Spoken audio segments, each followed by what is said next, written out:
Ashes under Rowanheath, I had listed 12 apostle spoons, 2 berry ladles, and a salver with the Harcourt crest before I understood the room had been teddied into a lie. The velvet hollows were clean. The locks showed recent use. Mrs. Pell behind me said the plate had not been touched since her ladyship died. A man answered from the doorway before I could correct her. Then someone has begun selling my mother in pieces. Chapter 1. The Missing Silver. Mrs. Pell's breath caught so softly that another woman might have missed it. I did not. The late Countess's morning room still smelled faintly of lavender and cold ash, though the grate had been swept and the curtains drawn back with too much care for a household in distress. Everything before me had the look of being left in order for strangers. That was never the same thing as order honestly kept. Book open. To the page for plate and small silver. My pencil rested above the entry I had just checked twice. 12 apostle spoons.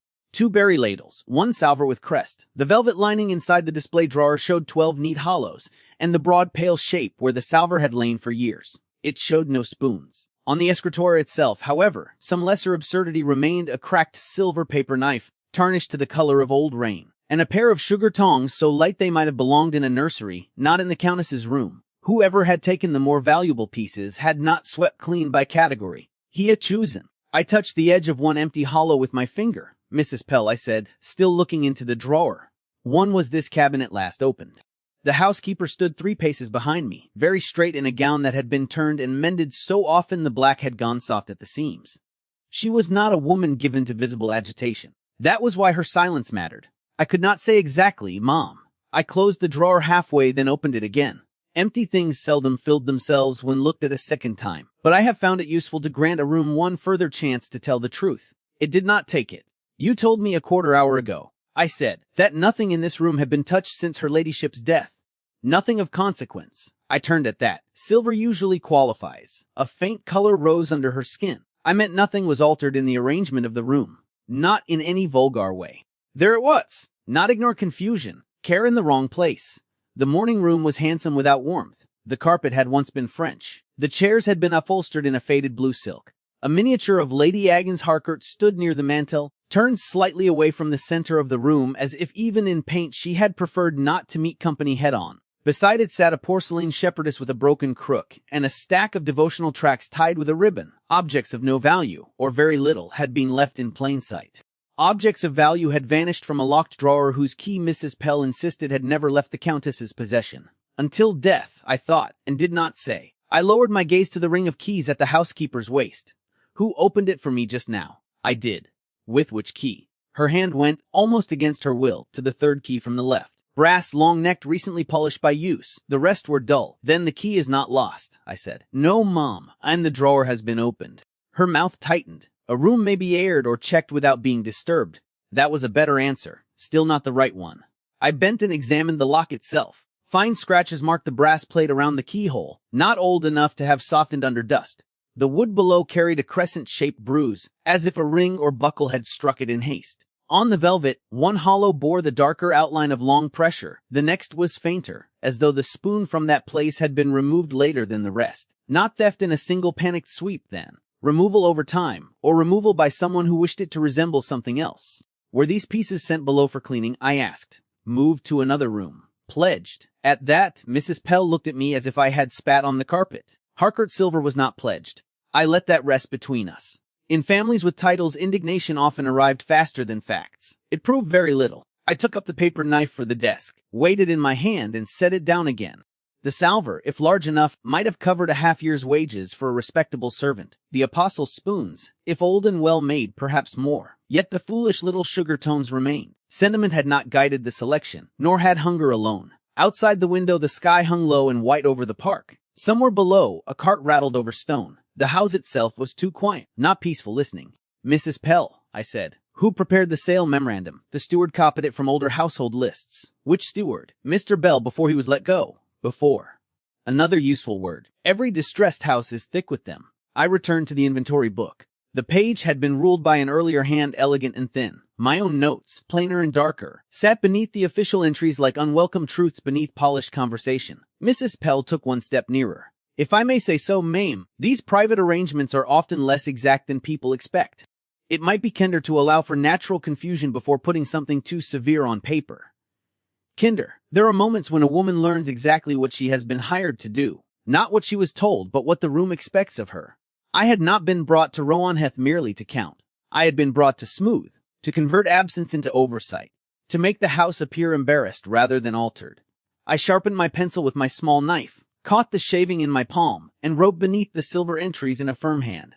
Drawer opened, listed plate absent, lesser silver remains, removal selective, to be verified against prior household books. When I looked up, Mrs. Pell's face had gone still in a new way. "I see," she said. "So do I replied. From the front of the house came the distant slam of a carriage door. The sound carried through the house like a command no one had yet obeyed. Mrs. Pell's face altered before her body did. She did not startle. A woman of her age and training would have considered that indulgent. But something in her settled downward, as if she had long feared this exact arrival and found no comfort in being proved right. Another carriage door opened. Male voices followed, one quick and deferential, one lower and harder to mistake for anything but ownership. I closed the inventory book. "Were you expecting company?" I asked. The lie was a poor one. At least not this morning. That, I suspected, was true enough to satisfy her conscience.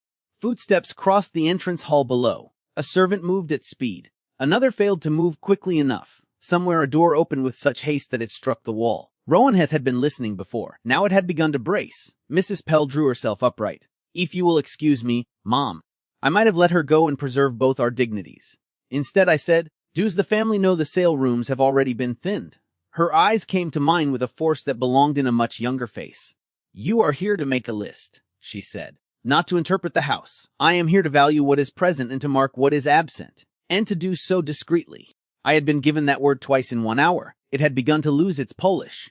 Before I could answer, the morning room door opened without ceremony. The man who entered was not handsome in the ornamental way of miniatures and drawing-room talk. He was travel-marked, broad-shouldered, and grave enough to improve rather than diminish by fatigue. Damp dark hair had been brushed back from his forehead, though not very successfully.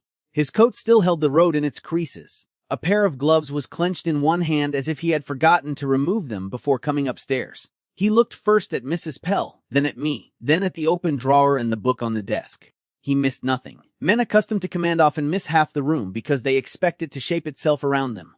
This one did not. "Who are you?" he asked. There was no rudeness in it, only impatience and the assumption that truth would be quicker than courtesy. I rose. "Mrs. Eleanor Vale, my lord." I was engaged to prepare the private inventory. His gaze sharpened almost imperceptibly at the word engaged, as if he were already sorting who had presumed to do it in his absence. "For the sale," he said. The single word seemed to offend him more than a speech might have done. Mrs. Pell recovered first. "My lord, we had understood. You had understood too much." He did not raise his voice. He merely cut across hers with the ease of a man who had spent years being obeyed and had only recently ceased to expect comfort from it. "Who authorized strangers in my mother's rooms before I had seen the books?" "Mr. Doran acted on the earlier instructions," said Mrs. Pell. "Everyone believed. I am not everyone." Silence followed. He looked again at me. There are moments in work when a woman knows precisely how visible her position is. I was not family, not guest, not servant either, though a man with title and money might collapse those distinctions to suit himself. I had been paid in advance for the inventory. If the sale halted, my employment might halt with it. If the house descended into quarrel, men with louder voices than mine might decide my notes had become inconvenient. I kept my hands still at my sides. "My lord," I said, "the work has only begun. Then it may stop. Book without asking leave of either." His eye fell to the note I had made below the silver entries. He read it once, then a second time more slowly. "Listed plate absent, lesser silver remains, removal selective." When he looked up, his expression had changed, not softened, narrowed. "You have circulated this, spoken of it." "Only in this room." Mrs. Pell made a sound that might have been relief or warning. With her, one could never be sure. He placed one finger on the page. "Good. Then no memorandum leaves this house until I have reviewed every account connected to it." The phrasing told me much. Not no sale. Not yet. No memorandum. He did not trust what had been set in motion, but neither did he mean to let the matter run beyond his hand before he understood it. That was prudent. It was also dangerous to me. "I cannot sign what I have not verified," I said. His eyes returned fully to mine for the first time. I had met magistrates, solicitors, creditors, and one bishop with smaller effect on a room than the way he looked when he was displeased. Not because he blazed. He did not. He contracted. He made one feel that unnecessary words had just become more expensive. "I did not ask you to sign anything false, Mrs. Vale." "No," I said, "but houses in distress often hope a clean page may stand in place of an accurate one." Mrs. Pell inhaled as if I had struck her. The Earl did not. For a beat I thought he might dismiss me on the spot. It would have been the easier path. A widow who earned her living by entering other people's private failures could not afford to forget that plain speaking was a luxury mostly granted to men and fools. Instead he said, "Do you always answer your employers in that tone?" "I answer the room I am in, my lord." His mouth moved, not quite a smile, more a brief acknowledgement that he had heard a thing not entirely to his liking and not entirely beneath it. "The room," he said, "belongs to me. The missing silver does not." Mrs. Pell shut her eyes for one instant. I think she prayed for my ruin. The Earl turned away from me and opened the drawer himself. His hand hovered over the velvet hollows without touching them. The gesture was more intimate than if he had snatched up the contents. Loss is often easiest to bear when one can still lay a hand upon it. Empty places deny even that. "When did you first observe this?" he asked. "Less than half an hour ago." "And before that?" "I had not yet entered this room." He glanced toward Mrs. Pell. "Who else has?" she answered carefully. "Only those required, my lord. That is not a list." "No, my lord." He shut the drawer with a precision that made the small click sound harder than a slam. "I want the household books, the steward's copies, and every memorandum prepared for Ash Lane." His voice remained even. "Nothing goes out. Nothing comes in. Not plate, not linen, not portraits, not word. Ash Lane auction rooms, then." So the private sale had advanced further than I had been told. My fee, my travel, the hired cart that had brought me from Winchester, the 2 days I had already spent over household linen and china, none of it had been a preliminary courtesy. Someone had expected disposal to begin in earnest. "My lord," I said, "if the auction rooms have already been given partial lists, delay will attract more notice than discretion may survive." That earned me his full attention again. "Do you take me for a man chiefly worried about notice?" No, I thought. I took him for a man chiefly worried about truth, which was more troublesome. Men afraid of scandal may be bargained with. Men afraid of having believed a lie are much less governable. Aloud I said, "I take you for a man newly arrived to a house whose affairs were arranged without him." Such men must often choose which kind of damage they prefer. A something in his face hardened it newly. He had not merely been absent then. He had been too long absent, or absent at the wrong time, or absent under terms he regretted. Family history sat behind him like a second figure in the room. "That choice will be mine," he said. "Of course. Then be careful not to make it for me." The warning was real. So was the fatigue under it. And something else besides, something he held in tighter than anger. At the mention of damage, his eyes had cut, not toward the silver, but toward the miniature on the mantel. His mother's likeness. This, then, was not only about money. He picked up my loose note sheet. For one intolerable moment I thought he might fold it away into his pocket and with it my position. Instead he set it back down exactly where it had lain. "You will continue," he said. Mrs. Pell stared. I did not move. "On what terms?" His glance flicked to the housekeeper, then back to me. He understood the question. "Good. On mine," he said first. "A worse man would have left it there." He did not. "You will continue room by room," he amended. "But no final copy leaves the house without passing through my hands. Any irregularity comes to me before it goes to Mr. Doran, Ash Lane, or anyone else. If you find evidence of removals, substitutions, or altered lists, you will mark them privately." Privately. Again that word, though now it had teeth of a different sort. "And if I am asked for a clean memorandum?" I said. "Refuse it." But Mrs. Pell made a distressed little motion. "My lord," he cut her off without looking at her. "If this house has been managed into a false quiet, it may endure a little honest inconvenience." There it was at last, not merely control, but injury. Not vanity wounded by a missing salver. Something older, something maternal, something he did not mean to show a stranger and had shown in spite of himself. I inclined my head.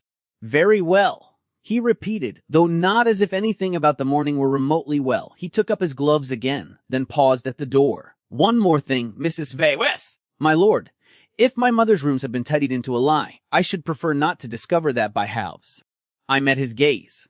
"Then you had best begin with the rooms already altered." For the first time since entering, he looked not only displeased, but decided. "Mrs. Pell," he said, opening the door, "send for the keys." The keys arrived on a salver that ought to have held something prettier. A maid scarcely older than 15 carried them in with both hands, as if afraid they might accuse her of having known too much. The metal lay in a small dark heap upon the silver, long keys, short keys, household keys thick with use, cabinet keys as fine as bonnet pins, and one iron key so old it seemed more appropriate to a church chest than a lady's withdrawing rooms. "Thank you, Bess," said the Earl. The girl curtsied too quickly and nearly struck the door with her shoulder in her haste to leave. As it closed behind her, he looked down at the keys and did not touch them at once. "This is not the full set," said Mrs. Pell quietly. He lifted his head. "The upper attics and old nursery presses were separated years ago," she said, "and the East Tower rooms were kept apart after the leak in 12. But for the family floor and principal storage, it is what remains." What remains? Rowanheath was a house built upon that phrase. He selected the largest brass key and held it up between finger and thumb. Which room first? The blue dressing room adjoins the Countess's bedchamber, said Mrs. Pell. If your lordship means to begin upstairs, I do. He turned to me then, as if only at that moment recalling I was still there, employed by necessity and therefore inconveniently real. You said the altered rooms first. Then bring your book. I took it up from the desk. Mrs. Pell's mouth tightened by a degree I doubted anyone but I would have noticed. It was one thing for me to work in silence at the edge of the family's difficulties. It was another to be drawn openly into them by the head of the house. The corridor outside lay broad and pale under the high windows, the carpet faded down the middle by generations of feet more certain of their place than mine. As we moved along it, I became acutely conscious of our arrangement, the Earl a half-pace before me, Mrs. Pell just behind, a maid flattening herself into an alcove with the stunned expression of one who had expected nothing more dramatic than luncheon trays before noon. By the head of the principal staircase stood a footman I had not yet met. He looked from his master to me and then quickly to the floor. Good servants know when not to appear surprised. The very best know that surprise is often all a house has to offer. The blue dressing room lay 2 doors beyond the late Countess's bedchamber. The Earl fitted the key, but the lock resisted, not rust. Resistance of a different sort, wood swollen and forced against the frame, or perhaps opened and shut too often by impatient hands. He tried a guy? I asked. His glance said he did not much care for being offered assistance in his own house. Still, he stepped aside. I set my book beneath one arm and ran my fingers lightly across the molding by the latch. Fresh scraping marked the paint. The brass plate had been recently polished where a key entered, but the edge of the frame carried a darker smear, almost invisible unless the light struck it. Oh, someone had maintained the lock, but not for years of neglect. For use. I pressed one hand flat near the latch and leaned my shoulder into the wood. The door gave with a small shudder. The room within had once been pretty and was now merely shut. Blue silk on the walls had faded to the color of old smoke. Dust softened the dressing table and the tops of the wardrobes, but not evenly. A glove box stood open empty. The jewel stand by the mirror held no cases. One of the lower drawers gaped a finger's breadth as if closed in haste and left to appear shut from a distance. The Earl crossed the threshold first. His face had gone so still it was almost easier to read him by his hands. One opened, then closed again at his side. Mrs. Pell did not enter at once. Her ladyship disliked this room after the second winter, she said, speaking not to me but to the air just left of the Earl. She used it little. I moved to the dressing table. The dust there had indeed gathered longer than in the morning room, but someone had disturbed its pattern around the oval where a casket once stood. I opened the half-closed drawer. Inside lay camphor paper, 2 loose pearl buttons, and the pale square outline where a packet of letters or a box had been removed. Used little is not the same as untouched, I said. Mrs. Pell did not answer. The Earl went to the wardrobe and opened both doors. 3 gowns remained, all too old to matter in sale terms unless cut down for servants. Their better companions were gone. On the shelf above lay hat boxes without hats and a row of shoe forms with no shoes upon them. Was this part of the sale preparation, he asked. No, my lord, said Mrs. Pell. Not by my instruction. By whose, then? She was silent long enough to become eloquent. I turned from the wardrobe to the small writing table beneath the inner window. A dressing room was not where one expected to find household truth, but women are often forced to divide their lives by available surfaces rather than proper categories. The inkstand remained. The sand shaker remained. A ribbon, frayed at one end, remained. Yet the narrow shelf beneath the table showed 4 clean rectangles in the dust where account books or boxes had once been set. I stooped to measure them with my eye. Not jewel cases. Not keepsake boxes either. 2 square. To Mrs. Pell, I said. Did her ladyship keep household lists near her person? She kept many things near her person. That is not what I ask. The Earl turned slightly at that, not toward me but enough that I saw he had heard the edge in my voice and chosen, for the present, to leave its sheath. Mrs. Pell came fully into the room at last. Her ladyship did not trust every man who touched this house's paper. That interested me more than the missing gowns. So she kept copies, I said. Sometimes. And where are they now? If I knew that, Mrs. Vale, I suppose should not be standing here. The Earl faced her directly. No. You should have told me before this morning. Color rose again under her cheeks, but this time it was not shame alone. Weariness stood behind it. Weariness and something close to old loyalty. My lord, when your mother died, there were matters no one wished opened at once. Your uncle pressed for speed. Mr. Doran pressed for order. Creditors pressed for figures. I had a house to keep from falling into chaos and women downstairs crying in the still room because they feared wages would stop before Michaelmas. I told what I could when I could. And omitted the rest. She met his gaze. I omitted what men in command are often too quick to make worse. The words hung in the stale blue air like a slap not yet felt. For one hot instant I thought he might dismiss her then and there. Instead he looked away first, and that alone told me more than a scene would have done. He went to the window and put one hand on the latch, though he did not open it. "What else?" he said. Mrs. Pill answered with caution. "China closet, perhaps. The breakfast silver in the small pantry. The gallery cabinets. Some things were shifted before the morning visitors came." Shifted by whom? I cannot swear it. That was not the same as ignorance either. I made a note in my book. Blue dressing room removal selective, probable private papers missing. Personal effects thin without full clearance. When I looked up, the Earl's eyes had gone to the page. "You write fast," he said. I listened first. "Do you always write what people do not say?" "Only when what they do say proves too small." That should have annoyed him.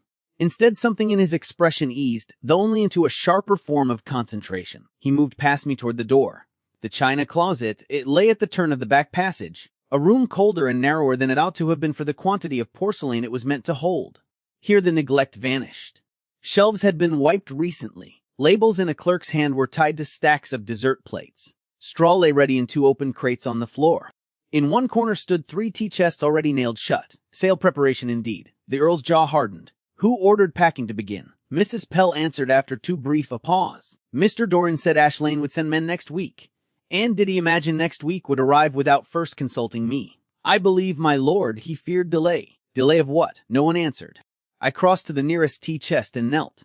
The wood smelled fresh cut. One nail had bent slightly where it was hammered in. I pressed my fingers into the gap at the lid. Not enough room to see contents, only enough to feel paper and straw beneath. "May I have your knife, my lord?" I asked. He gave it without question. A useful man when he ceased defending his pride. I worked the blade under the bent nail and lifted gently until the lid rose a hair's breadth. Inside, wrapped in paper, lay a pair of famille rose plates, 1 bowl, and beneath them, a silver chocolate pot with the Harcourt crest nearly rubbed smooth from handling. "This does not belong with the china," I said. Mrs. Pell shut her eyes. The Earl took the pot from my hands as if it might burn through the cloth. "This was my mother's breakfast service. And now it is half packed for auction among porcelain," I said. "A convenient place for silver if one wished it to pass as something else." His gaze met mine over the lifted lid. In that instant we were no longer merely employer and hired widow, lord and tradeswoman, male authority and tolerated female witness. We were 2 people standing at the same edge of an arrangement neither of us had made. That was not trust, but it was a beginning closer to work than dismissal. He set the chocolate pot aside and straightened. "No more packing," he said. "Not a cup, not a spoon. Break open every crate already sealed." Mrs. Pell looked genuinely alarmed now. "My lord, if the servants see half the house undone and repacked, the whole place will talk." "The whole place is already talking." "Then it will talk worse." He did not deny it. I rose, brushed dust from my gloves, and closed my book. "If you mean me to continue, I will need more than permission to walk behind you with a pencil." His attention returned to me with a force that made the passage seem smaller. "What do you require?" "Unrestricted access to the rooms already marked for sale. Sight of the steward's copies before anything is sent below. The names of every servant dismissed since her ladyship's death, and no one to be told I am merely to produce a clean list." Mrs. Pell inhaled sharply. The Earl considered me for a moment too long for comfort. "You ask much. You ask accuracy." A footman appeared at the end of the passage and stopped dead at the sight of the open chest and the unpacked silver. The Earl did not even turn his head. "James," he said, "send word downstairs that all packing is suspended. No item leaves this house on any pretext. Mrs. Vale is to be admitted wherever she asks entry on the family floor and in all sale rooms. If anyone objects, they may object to me." The footman blinked once. "Wes, my lord," he vanished. Mrs. Pell went pale in earnest. "Public now, then." My presence had moved from embarrassment to declared fact. Useful. Dangerous. The Earl looked at me again. "You have your access. And the steward's copies. You will see them. The dismissed servants." A pause. "By evening." That was not everything, but it was enough to bind the day to a new course. I inclined my head. "Then I continue." He held my gaze 1 heartbeat longer than strict necessity allowed. "Yes," he said quietly, "you do." At the far end of the passage, a door opened below stairs, followed by the unmistakable clatter of voices rising too quickly and then being forced down again. News, once born, never remains upstairs. I slipped my pencil back into the spine of the book. Rowanheath had stopped pretending the sale was orderly. That alone would cost someone before nightfall. By the time the steward's copies were brought to the small library, Rowanheath had acquired the peculiar stillness which follows an order everyone has heard and no one likes. Not silence. Silence is innocent. This was quieter than innocence. It was the hush of a house recalculating itself around inconvenience.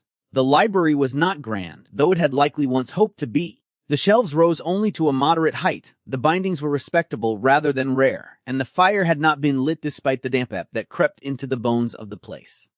A long table stood in the middle beneath a pair of shaded lamps brought in against the lowering day. Upon it, James laid 3 account books, 2 bundles of folded memoranda tied with tape, 1 dispatch case whose lock had long since given up ambition, and a tray with coffee no one touched. "Mr. Doran is below with the land agent, my lord," he said. "He sent word that he will attend you directly." "Let him wait," said the Earl.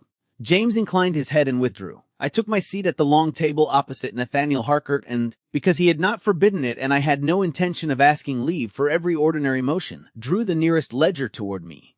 The leather was rubbed soft at the corners. The pages within smelled faintly of dust and vinegar ink. Beside it lay the steward's fair copy of household plate and saleable effects, written in a compact male hand too careful to be elegant and too tidy to be natural. The Earl remained standing a moment longer, one hand resting on the back of the chair he had not yet taken. He looked down at the books as though they might insult him before he opened them. "You said in the morning room that houses in distress often hope a clean page may stand in place of an accurate one," he said at last. "Is that what this is?" I untied the first memorandum, flattened it, and read the opening lines. "Ash Lane Auction Rooms acknowledges receipt. Not clean enough," I said. "This has already begun to soil itself." That nearly drew something from him. Not amusement, precisely. A darkening at the mouth that might, in a kinder life, have become the habit of smiling. He sat then, the chair giving only the slightest complaint under his weight. I turned the paper so he could see. "This dispatch references 1 silver salver, 6 apostle spoons, and a mixed breakfast service to be packed separately under lot guidance once the remaining pieces are located." He looked up sharply. 6. Yes. The room list gives 12. I opened the inventory book 2. The morning room entry and laid it beside dispatch. The discrepancy sat between us as plain as a crack in glass. "Could Ash Lane have copied badly?" he asked. "They could," I said, "but I do not think they did." "Why?" "Why?" I drew the steward's fair copy nearer and tapped the figures in sequence. "Because 6 appears here first." He bent over the page. The line indeed reads 6 apostle spoons, 1 salver, 2 berry ladles. Yet beneath, in the thinner older hand of the original household book, the line was 12, not 6. "The steward altered it," he said. "Or copied from an altered note," I answered. "But this is not mere error." I turned another page, then another. "There are falsities that shout and falsities that economize. These books belong to the second kind. A small number paired here, a service divided there, one object shifted by category so that absence in one room might seem presence in another. Whoever had done it knew that large lies attract attention. Small lies recruit fatigue."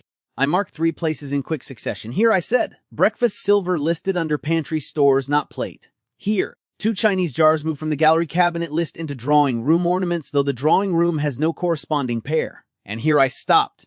"What?" I looked again, making certain before I spoke. "Your mother's blue Sevres cup service. What of it?" In the original book it is entered under private breakfast things for her exclusive use. In the steward's copy it becomes a damaged miscellaneous set, quantity uncertain. His hand flattened over the page as if to hold the words down. It was not damaged. No. I met his eyes. Which means someone required it to appear less valuable, less specific, or less traceable than it was. He sat back slowly. Rain began at the windows then, a fine needling sound against the panes. The lamps threw a warmer light over the table, drawing the books inward, away from the room and toward the work itself. For the first time since his arrival, the Earl seemed not merely angry, but attentive in the same direction as I was. There is a species of alliance formed not by liking, trust, or confession, but by 2 minds coming to heel before the same difficulty. It is colder than intimacy and, at the outset, often more reliable. He picked up the steward's copy and turned several pages himself. Not carelessly. He did not riffle. He read. "This hand is Bell's. So I was told, and the older entries. Not all by one hand." I pointed. "These finer lines are likely an earlier steward or housekeeper's clerk. The darker notations in the margin were made by a woman, I think." He glanced up. "You can tell that." "Not always. But here I would wager it. Because the hand is smaller." "No," I said, and had the brief satisfaction of watching him dislike the foolishness of the question the moment it left his mouth. "Because whoever wrote these notes cared less for column discipline than for where a thing was moved after dinner, who borrowed it at 12th night, and whether her ladyship had it back. Men in formal accounts more often record ownership, women record return." His gaze dropped again to the page. One annotation by the Sevres service read, "Cup with hairline crack retained upstairs by her ladyship's order." Another, by the silver chocolate pot now rescued from the china chest, read, "To remain in Countess's morning use unless physician forbids chocolate." His thumb rested briefly beside the words physician forbids. "She kept the cracked cup," he said. "It was hers. That is not a reason. It is for women who are told too often which pieces ought to matter more." He was quiet. I should perhaps not have said it. Yet the room had worn away some of the false distance between us, not the necessary distance. That remained. But the decorative kind, the one made of formulas and easy assumptions, had thinned. He opened another book, this one a smaller household memorandum with detachable slips. Half the slips were gone. "This has been stripped," he said. "Yes, and not cleanly." I leaned across to show him where fibers remained at the stitched edge. 3 slips torn. 1 cut. The most recent removal had left a crescent of paper caught beneath the thread. I lifted it with my nail. "Angs," it read, "no more." His face did not change. Only his voice did, by the smallest measure. "My mother signed for certain withdrawals herself," he said. "Then someone has removed the notes bearing her name, or preserved them elsewhere. Do you know of such a place?" The answer was immediate enough to be true and bitter enough to hurt. I gathered the memoranda into 2 stacks, internally inconsistent and consistent only if one wished to hide something. The second stack grew more quickly. When at last I reached for the coffee, it had gone tepid. I drank it anyway. Across the table, the Earl had not touched his cup. He had removed his coat at some point without my noticing and sat now in shirt sleeves. The linen pulled tense across his forearms as he turned page after page. A man who had come from the road and meant, against the wishes of everyone below stairs, to remain upright until the house gave him something firmer than grief to hold. Mrs. Vale. "Yes. How long have you done this?" "Household inventories. 7 years. You cannot be much above 28. I am not." He considered that. And before I was married." The words came out more plainly than I intended. He had earned no more than that, and I did not mean to give it. Yet he did not pounce upon the answer as some men would, sensing either weakness or a story to amuse an hour. Instead he said, "Then you began this after." He looked back at the books. "It cannot be easy work." "No," I said. "That is one of the advantages. People often show themselves more honestly around tasks they imagine no one would choose." That time the flicker at his mouth was unmistakable, though it was gone almost before I could believe it had existed. A knock fell at the door. "My lord." James again from the threshold. "Mr. Doran says Ash Lane's clerk is expected tomorrow to review the packed china and smaller valuables unless sent off." Nathaniel Harcourt did not answer at once. His eyes remained on the memorandum before him. Then he looked to me. "Tomorrow is too soon," I said. "If a clerk from Ash Lane enters while these books remain unresolved, he will either see too much or too little.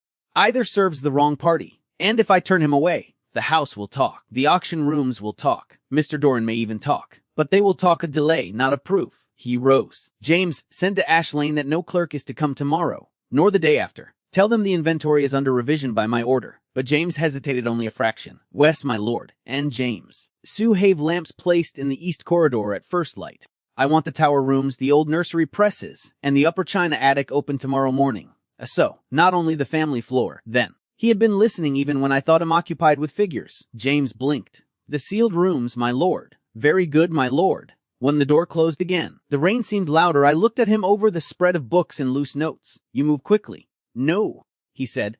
"Whoever did this moved quickly. I am merely late." There was no self-pity in it, only recognition. That made it harder to hear. I closed the older ledger and rested my hand upon it. Then lateness need not become blindness. His gaze held mine for a moment longer than was proper and not long enough to become anything else. "No," he said quietly. "It need not." He took up one of the memoranda and folded it once, not to conceal it, but to mark it for morning. I did the same with the page bearing the altered silver tally. Work resumed between us. Not softer, not easier, merely more exact. Outside, Rowanheath darkened under rain. Inside, the house had been given one night more to compose its next lie. Chapter 2. The Blue Ledger Page. 3 slips missing. I had written the fact at the head of a fresh page before sleeping, and found it waiting for me at dawn like a debt already due.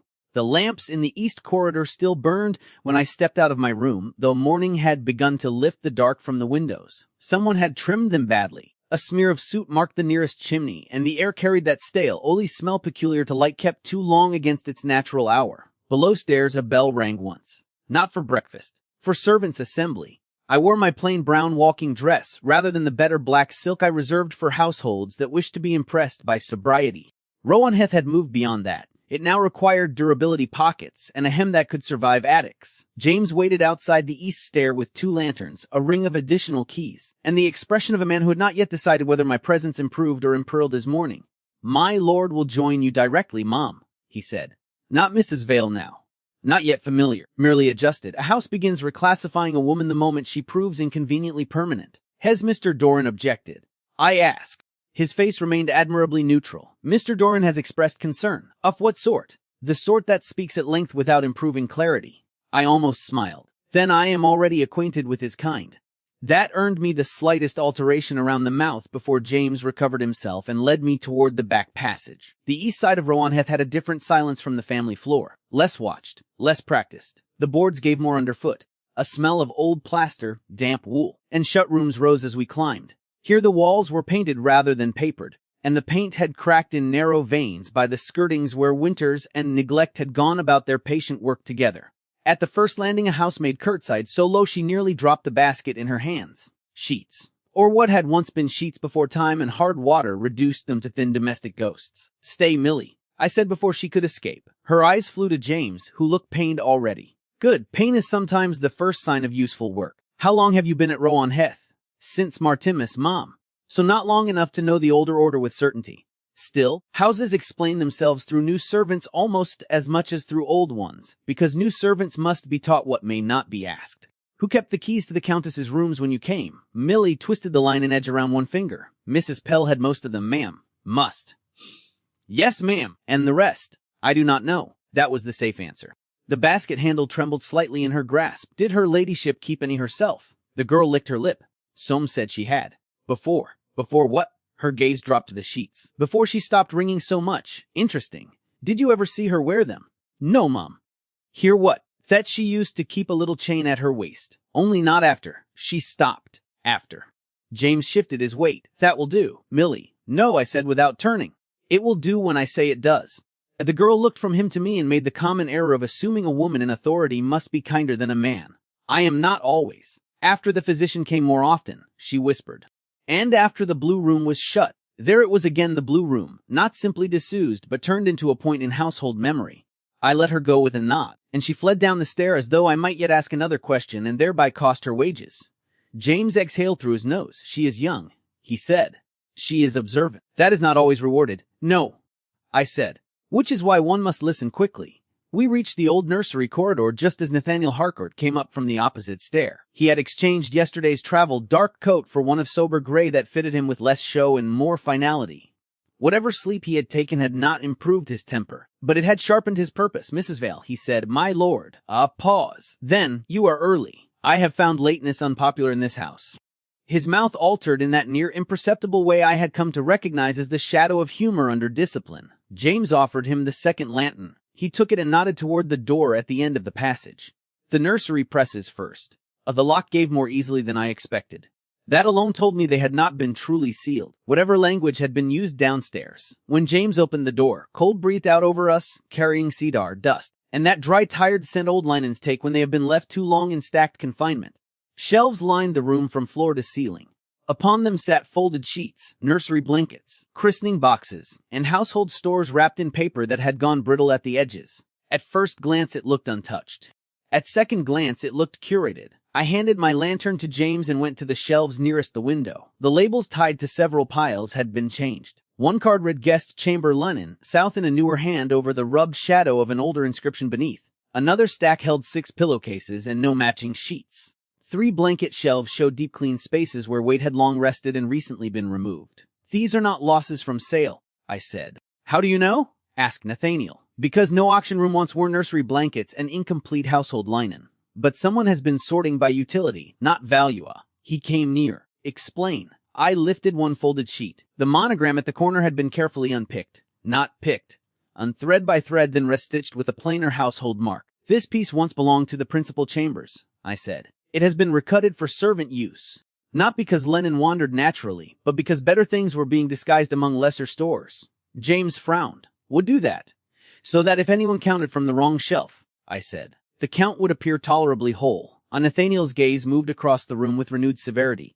A false quiet, he said. He pulled open the nearest press below the shelving. Inside lay 2 nursery warming pans, 1 cracked lacquer tray, and hidden behind them a stack of napery too fine for daily use. Not stolen, repositioned. Who would know to look here, he asked. Housekeeper. A lady of the house. A steward if he had watched where women corrected his mistakes. I touched the retied labels, and anyone taught afterward which absence was to be treated as ordinary. He looked to James. Send for Mrs. Pell. But James hesitated. Now, my lord. No. When he had gone, leaving us in the cold linen room with the open press between us, Nathaniel took one of the retagged cards from my hand. You think my mother did this? The answer came too fast for uncertainty. He glanced up. I think your mother may have hidden selected things, I said. But not like this. This is administrative concealment. It has the feel of someone tidying the record after the movement, not before it. And the difference matters. Wes, one is protection. The other is management. But he turned the card over, blank on the reverse. You speak as though the distinction were obvious. It is, to women who have had to do both. The words settled between us more personally than I liked. His eyes rested on me for a fraction too long, and I knew he had heard not only the principle but the residue behind it. To shift the air, I crossed to the inner wall where a child's height marks remained in faded pencil, 3 dates and 2 sets of initials Hoff, sanded but not erased. A family once hopeful enough to measure growth had lived here. That made what followed harder, not easier. Behind a stack of folded flannels I found a shallow box. Inside were baby ribbons, a single ivory teething ring, and beneath them, wrapped in old blue paper, 2 silver rattles with the Harcourt crest. One had been entered in the nursery plate list the night before. The second had not. I held both up.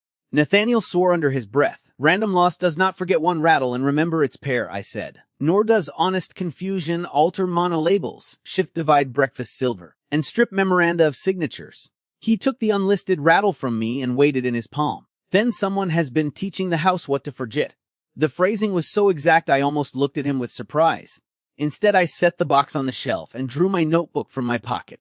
Nursery presses non-concealment, linen reclassified, monograms altered, silver pair divided across record and room, pattern organized, not opportunistic. When I finished, I realized he had not moved. What is, I asked? He was looking not at my notes, but at the faded blue paper left in the box beneath the ribbons. My mother wrapped nursery silver in blue paper, he said.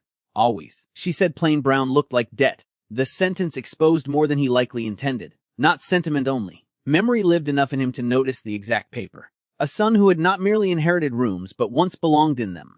I kept my tone even. Then this package may have been made by her hand and hidden later by another. A step sounded in the passage. Mrs. Pell appeared at the threshold, breathless enough to have come faster than dignity preferred. She took in the open presses, the displaced linen, the silver in Nathaniel's hand, and then the box on the shelf. For the first time since I had met her, she looked openly stricken. Who retied these labels? I asked before she could compose herself. Her gaze went to the shelf and stayed there. I do not know. Who altered the monograms? I do not know. Who decided nursery stores were the proper place for unentered family silver? At that, her eyes came to mine with old anger in them. Not housekeeper's outrage. Something deeper. Something at war with obedience. Must you ask every question as if it were an accusation?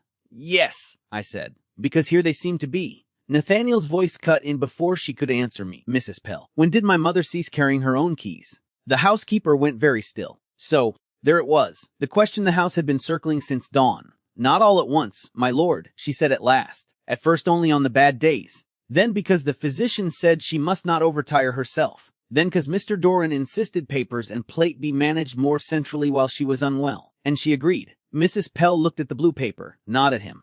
Sometimes ladies agree because they are tired, sometimes because refusing every small theft of authority leaves them too weak to resist the larger ones. Nathaniel said nothing. Neither did Ike. The rain had stopped. In the quiet after it, Rowanheath seemed to lean toward us, waiting to hear which version of its past would survive the morning. Mrs. Pell left us soon after that, though not before gathering the retied labels into her hand as if by removing the evidence of one deceit she might prevent the next from being spoken aloud. Nathaniel watched her go without calling her back. She knows more, I said. You do not sound surprised. I am not. He replaced the silver rattle in the box with an exactness that looked almost like reverence. Mrs. Pell has served this house longer than I have been a man. She would sooner choke than tell half a truth cleanly if the whole of it might wound someone she once promised to protect. Your mother. The answer landed heavily enough that I did not prod it. There are points in inquiry where pressure reveals, and points where it merely hardens resistance. I have made my living partly by knowing the difference, not always successfully. James returned to say the archive room had been opened and aired. Nathaniel gave a brief nod and took up one lantern. I took the other. No one asked whether I was equal to climbing farther. Men of rank often forget a widow who supports herself has already walked farther than they imagine. The archive room proved to be a narrower chamber tucked between the East Tower stair and a disused schoolroom, lined with built-in presses whose doors swelled badly in damp weather. It was less a proper archive than a room into which paper had been pushed for years by those relieved to be rid of it. Boxes, tied bundles, tax records, old leases, rent rolls, estate maps, receipts from wine merchants long dead, packets of correspondence secured with tape that had darkened to the color of bruised skin. Dust lay thicker here, but not undisturbed. Several recent gaps showed where documents had been removed, consulted, or concealed. "Did you ask James to have this aired?" I said. "Then someone was here before us." He set down the lantern on the central table. "You say that as if it were no longer worth remarking." "It is worth remarking," I said, loosening my gloves finger by finger, "only not worth astonishment." A window high in the wall had been opened a fraction. Damp October, cold, or what felt like October cold, though the calendar insisted otherwise, moved through the room. Enough to stir papers. Enough to make the lamp flame lean. Not enough to sweeten the smell.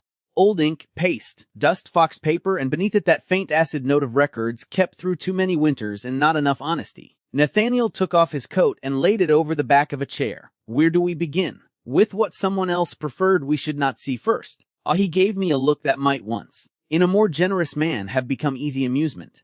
"And how do you propose to identify that?" I moved to the nearest run of shelves and touched the backs of 3 bundles. The dust there lay deep and unbroken. The space beside them did not. By where fingers have been recently. I selected a box from the second shelf, one labeled Steward's Working Copies. Minor disbursements, 1,815, 1,818. Too bland. Too practical. Exactly the sort of heading under which a useful fraud might like to travel. The lid lifted with a dry sigh. Inside lay smaller ledgers, memorandum slips, and 2 stitched booklets. Nathaniel came to stand opposite me across the table, and without discussion we fell into work. I sorted by hand date and apparent purpose. He opened and read what I passed him, quicker than many men in business and less showy about it. "That too," I noticed. "You have done estate reading before," I said. He did not look up. "Enough. That is not the answer I asked for." A page turned under his fingers. "No, it is the answer you receive." I should perhaps have disliked him more for that. Instead, I found myself oddly reassured. There is comfort in a man who understands withholding as a discipline rather than a flirtation. 3 bundles later I found what I wanted, or rather, what wanted not to be found. A packet of draft letters, not entered in the outgoing correspondence book, tied with blue thread gone pale with age. Most dealt with ordinary repairs, tenant arrears, deliveries delayed by weather. One, however, had no address left on the outside where one ought to have been. The upper corner had been cut away. I untied it. Inside were 2 fair copies and 1 rough draft. The rough draft was in a cramped masculine hand. The fair copies differed only in greeting and in one altered line near the middle. "I need the light nearer," I said. Nathaniel moved the lamp without comment. I flattened both copies side by side. "What is it?" "A substitution." I ran my finger beneath the relevant sentence. "Here are the Countess's private breakfast things having been reduced according to present necessity." And here same letter, same date, same hand copied cleanly afterward, "The Countess's private breakfast things having been reviewed according to present necessity." He frowned. "Reduced and reviewed. That could still be innocent." "No," I said. "Not if one copy was sent and one retained. One version records action, the other suggests inspection only." He bent over the page. His shoulder nearly brushed mine. I became aware, with unreasonable vividness, of the warmth held in the linen at his forearm, of the road clean scent of him under paper and dust, of the fact that my own hand remained very still upon the page lest he see I had suddenly become too conscious of its nearness to his. "Which was sent?" he asked. I handed him the paper with the fold worn slightly sharper at the center. "This one. It traveled." "And the other?" "Stayed here to comfort the conscience of the file." He gave a short breath that was not quite laughter and not quite disgust. "You have a merciless way of describing clerks. Only the dishonest ones." He looked at me then directly, and for a moment the paper between us felt less relevant than the fact of being looked at without haste. It was not a look a woman mistakes. Not desire, not yet. But attention stripped of dismissal. Recognition, perhaps. That is more dangerous in its early stages than admiration. Admiration may remain decorative. Recognition begins rearranging the room. He broke the moment first, as well he ought. "If reduced is true," he said, "reviewed becomes concealment. And if reviewed is the lie, then someone wished the record to show that my mother's goods had merely been looked over, not dispersed." "Exactly." He tapped the rough draft. "Whose hand?" "Not Bell's. Too pressed. Bell writes as if ink were expensive and paper answerable to him. This man writes like someone accustomed to minutes and copies." I lifted the sheet closer to the light. "And he forms his R after B with a lift. That is uncommon enough to notice." Nathaniel's mouth altered faintly. "You speak of handwriting as other women speak of weather." Other women speak of weather because men permit it to matter. This time the ghost of that almost smile appeared before he seemed to decide against indulging it. We continued. A second hour passed, perhaps less, perhaps more. Archive work alters one's sense of time. The room narrowed until it held only the table, the lamplight, his hands, my notes, and the recurring little shocks of pattern revealing itself where chance had no right to stand. We found Stewart's interim copies in Bell's actual hand, and beneath them, inserted later, neat substitute pages on finer paper. We found pantry tallies where items marked retained upstairs had been carried forward into accounts as though packed. We found an altered wine memorandum in which the Countess's physician's deliveries had been folded into household hospitality, making private consumption appear social waste. We found, in short, that someone had not merely thinned the house, but taught the records to blame the thinning upon the dead woman most unable to argue. At length Nathaniel sat back, one hand flat on the table. This is deliberate. I know that is obvious. I am not speaking for your benefit. Then for whose? He looked down at the papers. My own. That answer I understood too well to touch. He took up another bundle, this one labeled Private Accounts, Lady A. Harcourt. Inside lay fewer pages than the tie suggested should have been there. Again the ghost of removal. Again the irritation of absence designed to pass for disorder. I opened the first booklet. The entries were in a woman's hand, hurried but clean. Purchases of ribbon, books, household medicines, remittances to a widow in the village, payments to a music master no longer employed. Then, 2 pages in, a line had been blotted so heavily it showed through the leaf. I angled the page toward the lamp. Can you read it? Nathaniel asked. Not fully. I tipped it again. Something about blue foolscap. I paid from private purse. And no, wait. I lowered the page, then looked not at the blot, but at the next leaf. Often the stronger impression lies in pressure, not ink. I passed my fingertips lightly over the paper. Thea was writing beneath this one, I said. He rose at once and came around the table. His nearness now was practical, nothing more, but the room had grown too small for my liking. Or perhaps I had. I held the booklet steady while he bent to catch the slant of impression. What do you see? Not enough. A downstroke. Another. Could be the start of a name. I drew a pencil from behind my ear and rubbed the side lightly over a blank scrap, then laid the scrap beneath the page to sharpen the pressure marks above. Old trick. Not perfect. Sometimes enough. A word emerged by degrees. Not the whole of it. Only the beginning. Below, on the next impressed line, your page kept apart. I stare. What is it? He said again, lower this time. There was a note here, I said. About a blue ledger page. He went still beside me. Kept apart from what? From the rest, I think. Or from the packet. The line is incomplete. He took the booklet carefully from my hands and examined the blotched page as if force of will might restore the ink itself. Blue ledger, he said. My mother had several blue-backed household books, small ones, working copies. Do any remain? Not that I have seen. Then one was removed deliberately enough to be noted before it vanished. His hand tightened around the booklet. Can you recover more? Perhaps, if the pressure carries forward several leaves, or if the missing page was referenced elsewhere. Then find it. The words came too quickly, too sharply, and were near enough to command that a worse-tempered woman might have bristled at them. I only said, I intend to. Our eyes met. Something in his expression shifted, then not softened, not lowered, but corrected. He drew a breath. That was badly said. He accepted the rebuke. Mrs. Vale. A beat. Eleanor. The use of my Christian name in that room, over altered accounts and the remains of his mother's erased hand, felt far more intimate than the same liberty would have done in a ballroom or garden. It carried neither flirtation nor ease. Only urgency stripped of formality. My own answer came more quietly than I intended. My lord, I did not mean to speak to you as if you were a servant under orders. You have not, I said.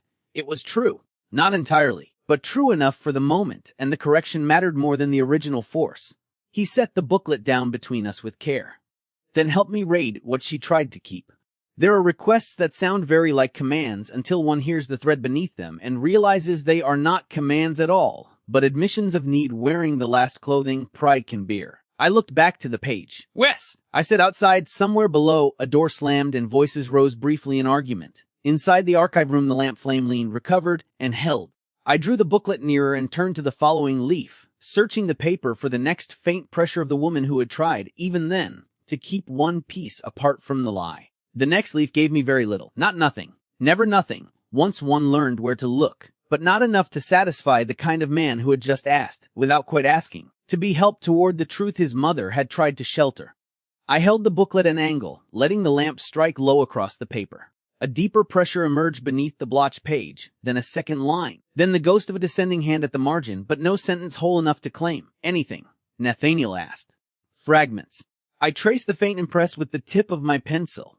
not touching the actual page. A downstroke here, a loop there, and this line possibly kept apart for safety or kept apart from Belle. I cannot yet tell which. He looked the page with the concentration of a man trying to force certainty by refusing to blink. Those are not the same thing, he said. Which do you prefer?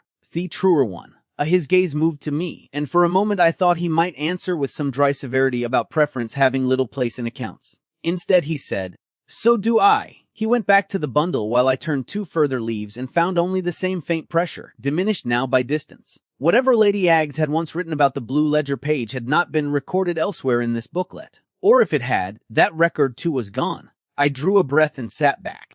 The page itself matters more than the note, I said. If it kept apart, then she believed it worth protecting. Not sentimental paper. Not household trivia. Nope.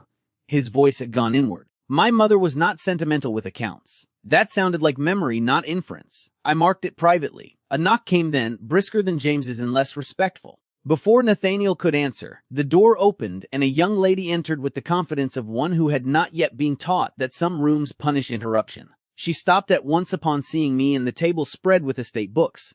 Color rose in her cheeks, not with foolish embarrassment, but with the sharp irritation of finding family business already in progress without her. She was perhaps 19, perhaps 20, fair-haired where Nathaniel was dark, with the same direct look but none of his restraint around it. Her gown was well cut, the last season's trim had been altered to appear new.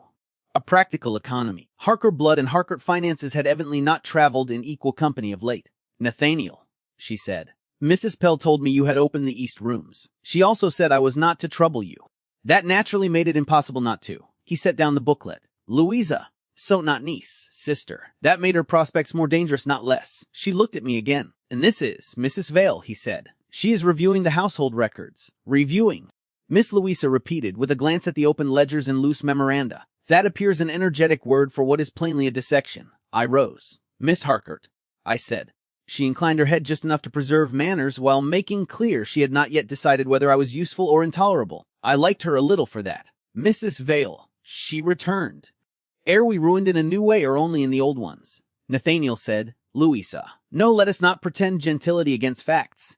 I ask because Mrs. Underwood and her daughter are due tomorrow, and if the entire house has now turned into a barracks of unpacked china, distressed servants, and men stomping about with keys, I should like at least to know which smile to wear." Ere it was. Not merely family wariness, but marriage work. Mrs. Underwood and daughter. No son named, which told me enough. A call arranged to preserve acquaintance with some family connected to an eligible man. Perhaps a mother who must first be persuaded the Harcourts were still socially breathable. Nathaniel did not answer at once, which I suspected was all the answer she required. Louisa folded her hands before her too carefully. How bad? He looked at the books, not at her. Bad enough. How she laughed once without mirth. How splendid. Then I should perhaps wear mourning after all. It spares one the labor of appearing hopeful. "Louisa," he said again, quieter this time. The change in his tone made her stop, not because he had asserted authority, but because something in it had strayed too near honesty. I had no place in such a moment and every place, for the house itself had by now made all privacy conditional. She came farther into the room and saw the spread of books more clearly. Her eye fell to the blue thread packet, then to the open booklet under my hand. "Are these Mamma's?" The word altered the air more quickly than if she had wept. Nathaniel answered, "Some of them." Louisa swallowed. "And the records were altered." Not might have been, not contained discrepancies. Altered. He had ceased pretending to himself then. She stood very still. "By whom? We do not yet know." "Do you at least know whether she did it?" There are questions asked for information and questions asked, because a soul has reached the point beyond which it cannot continue behaving without one firm piece of ground beneath it. Hers was the second kind. Nathaniel rose, he said. "I know only that papers were changed, things were moved, and your mother's name was made to carry more than I believe belonged to her." Louisa closed her eyes for one instant. When she opened them again, they had brightened dangerously. "Then it will begin again." Nathaniel said nothing. "The whispers," she said. "The old stories. The charming concern. The women who lower their voices only enough to ensure one still hears. The men who speak to one as if doing the family a kindness by continuing to call." Her gaze cut to me then, not hostile, but measuring whether I understood the practical shape of what she described. I did. "A revived scandal does not remain with the dead," I said. "It migrates." Her mouth tightened with gratitude too brittle to be pleasant. "Yes. To the unmarried, above all, we are the softest surface available." Nathaniel looked at me sharply. Perhaps because I had spoken, perhaps because Louisa and I had understood each other too quickly for his comfort. She is to receive callers tomorrow, he said. From the Underwoods, Louisa replied. And if Mrs. Underwood smells auction dust and creditor panic the moment she comes through the door, as she certainly will, then by next week every mother with a marriageable son will remember that ours is lost both priety and priety. She did not lose propriety. Nathaniel said. No. Louisa returned, and her voice broke at last on the words she had thus far kept sharp. But that has never mattered as much as what people were willing to enjoy believing of her. The room went quiet. I had handled widows' jewels, packed dead children's toys, and watched grown men haggle over morning silver before the bodies were cold. Yet there remains a distinct cruelty reserved for daughters and sisters of disgraced houses. The dead are pitied in abstraction. The unmarried are appraised in person. Nathaniel braced one hand on the table. Then the Underwoods will not come. Lou, you cannot cancel them. I can. You can, she said with a hard little breath. But do you imagine that will improve anything? A cancelled call announces more than an awkward one. He turned away from her and back toward the books as if they might offer a form of arithmetic equal to the choice. I saw then, not only the Earl or the son, but the man trapped between two species of duty that detested one another. Protect the family's remaining social foothold, and one risked burying the truth with better phrasing. Expose the lie, and Louisa would pay in the most immediate currency available to society. Attention withdrawn, prospects cooled. Invitations misled. He knew it. She knew I knew it. The house itself knew it and had likely known for years. Louisa's veil, Louisa said suddenly. You are not obliged to flatter us. Am I to understand that if my brother presses this inquiry, I may be thought unfit for marriage merely because my mother has been spoken of badly once already? I did not answer at once. Women of her rank are often lied to more carefully than women of mine. I had no intention of joining the custom. I said. Though not merely that, if the house is seen as unstable, if property appears uncertain, if old intimacies are reinterpreted as moral failings instead of financial cover, then prudent mothers will call it misfortune and do precisely what misfortune requires of them. They will steer sons elsewhere while maintaining every courtesy. Louisa took that without flinching. Brave girl, I thought, or practiced one. Nathaniel's hand tightened on the table edge. So the choice is between truth and your future, he said to her. No, she said, surprising him. The choice is between truth and our comfort. Do not make me smaller than the occasion, Nathaniel.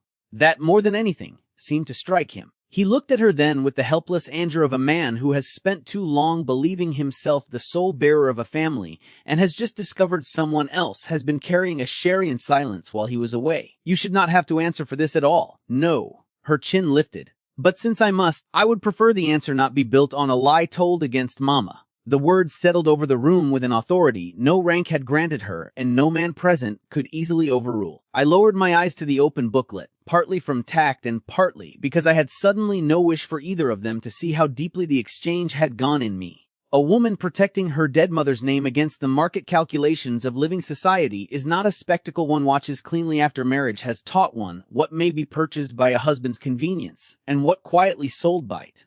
Nathaniel said after a moment, her name matters more to me than the furniture, the china, or the damn sale itself. The vehemence arrived so suddenly it felt less like declaration than involuntary truth. Louisa's face changed first. Not much. Just enough for love to appear beneath exasperation. Mine, I hope, did not change at all. I know, she said gently. He closed his eyes once and mastered himself. When he looked at me again, the force in him had turned colder and more usable. A blue ledger page was kept apart, he said. And if the books have been managed to load the worst of this onto my mother, then I want every room, packet, press, and box searched that might have taken papers out of ordinary circulation. Today, Louisa went pale. Nathaniel, no, he said, not harshly. No more delay purchased out of your calls, your comfort, or the hope that the house may be made to seem merely shabby and not fully handled. If this touches your prospects, then let it do so on truth.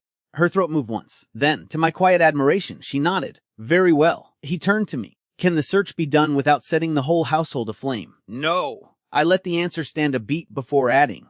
But it can be directed. Start with rooms already associated with your mother's private use, then places where papers might be hidden under domestic reclassification, linen, nursery stores, dressing room cabinets, the breakfast pantry, the schoolroom presses. Search as if someone wished a page to survive without being found by a man who looked first in offices. Louisa gave a soft exhale that might have been surprise.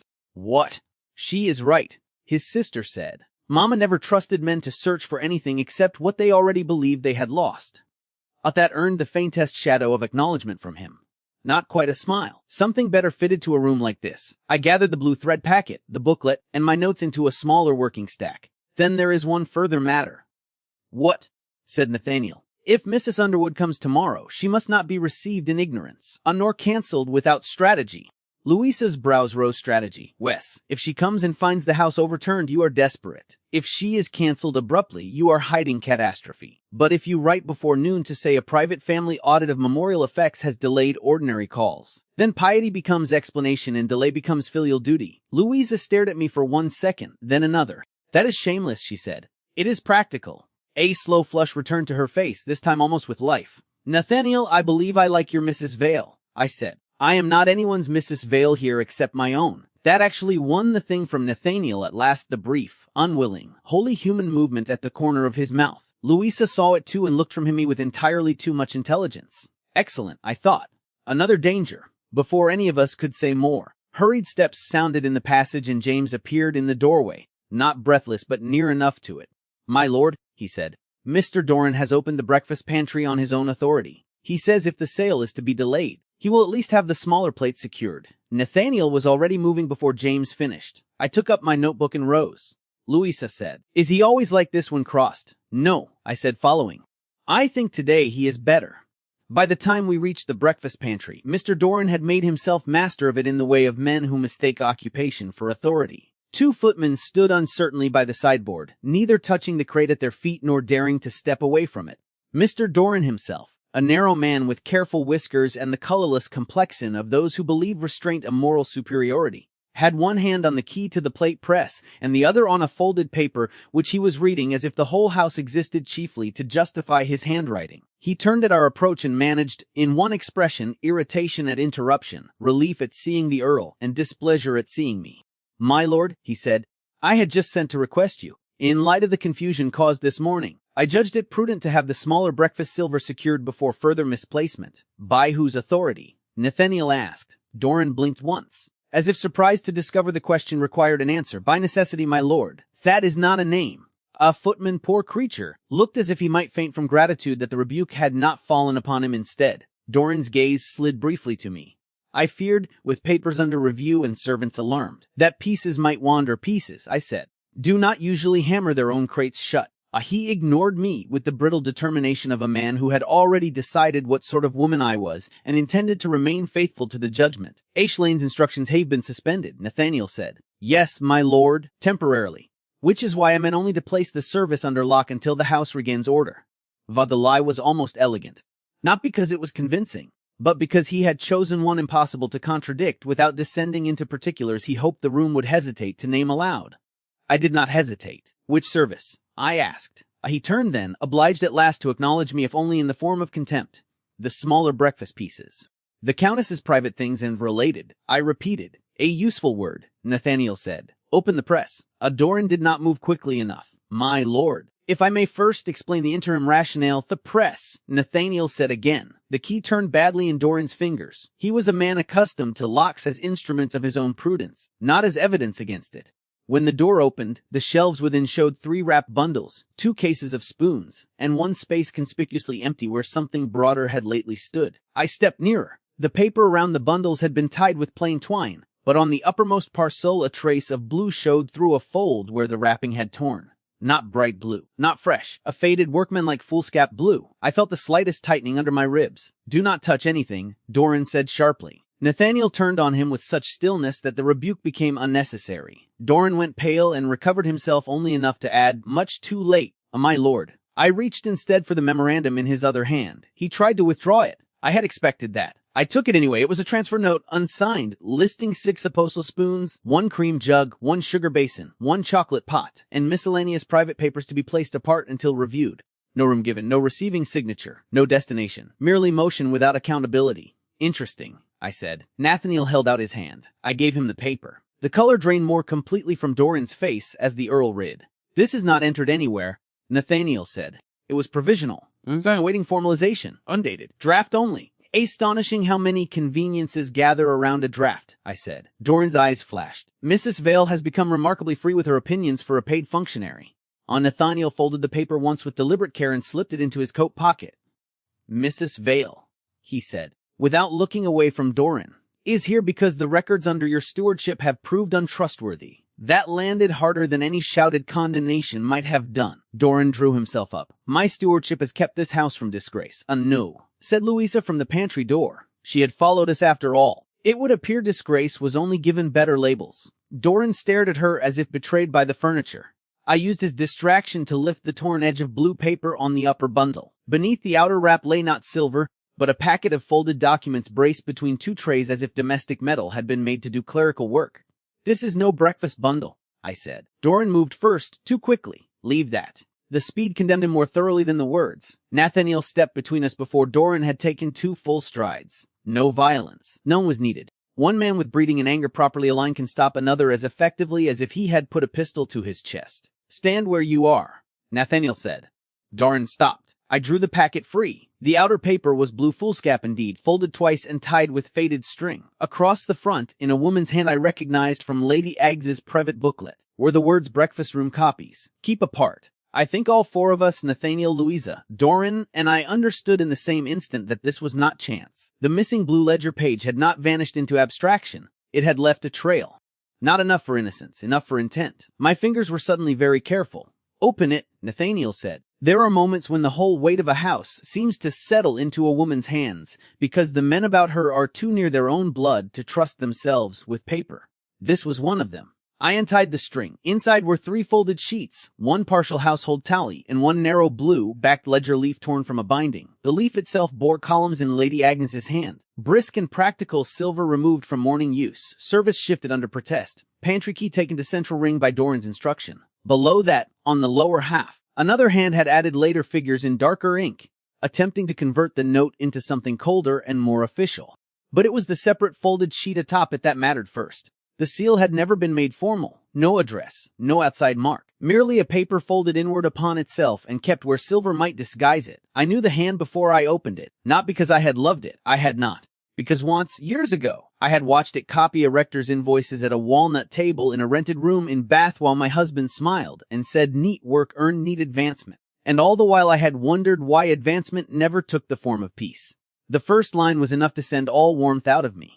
Madam, the alterations requested have been entered where Bell will take them for correction only, not suspecting the second copy will stand. My vision did not blur. That would have been easier. It sharpened. Below followed 3 short paragraphs, all in my late husband's hand, all dry as old flour. He referred to Doran twice by title, never by name. He referred to the Countess's sensibility as an advantage because it made a regular oversight plausible. He referred to one memorandum needing removal if her ladyship persists in keeping private account beyond what is fitting. At the bottom, unsigned, stood only an initial I neuter than any prayer I had ever repeated. Our Louisa said very quietly, "What is it?" I did not answer. But Nathaniel's voice changed first. "Mrs. Val." Still I did not answer. That was when he understood, perhaps not the contents yet, but the fact of the paper having crossed from household evidence into something personal enough to wound me in a different direction than it wounded him. "Eliner," he said. I handed him the letter because if I had held it another moment I might have torn it, and the dead are of no use to the living when reduced to scraps. He read quickly, then more slowly, then once more with the care of a man forcing himself not to skip the line that hurts most. When he looked up, the whole pantry seemed to wait upon whether he would turn the page outward or inward, toward accusation or concealment. Louisa's eyes went from his face to mine and widened with sudden understanding that this was no ordinary household paper. Doran had gone the color of spoiled tallow. Nathaniel folded the letter and said, "James." The footman appeared as though pulled by the word itself. "Mr. Doran is confined to his room until I decide otherwise. He is to speak with no clerk, servant, or messenger. If he attempts to leave, send for me." Doran found his voice at last. "My lord, this is grotesque. A misunderstanding compounded by a woman's interpretation and a dead clerk's impertinent draft." Nathaniel turned on him. "No," he said. "It is a system." Doran actually stepped back. Louisa drew a breath. "Nathaniel." He did not look at her. "Take him." James and the footman needed little encouragement now. Doran went with the rigid outrage of a man already composing his own innocence into paragraphs. When he was gone, silence rushed in too quickly. Louisa was the first to break it. "Whose hand?" I should perhaps have lied, or softened, or delayed, but the house had passed beyond delay and I had passed beyond preserving my own face at the cost of clarity. "My husband's," I said. The words fell flat and hard. Louisa did not recoil. God bless the girl for that. She merely went very still. Nathaniel's hand closed once around the folded letter, not possessively, as if mastering the instinct to crush it. "You knew this hand at once," he said. "And you did not warn me." I met his eyes. I did not know what I would find, I said. Had I guessed this much, I would have told you sooner. Would you? The question was fair. Cruel, perhaps, but fair. I felt Louisa's presence at the edge of us like a held breath. Yes, I said. Because whatever debt I once owed the man is finished, and because if he helped alter your mother's records, then the truth dishonors me whether I speak or not. For one terrible moment I thought Nathaniel might say it already has.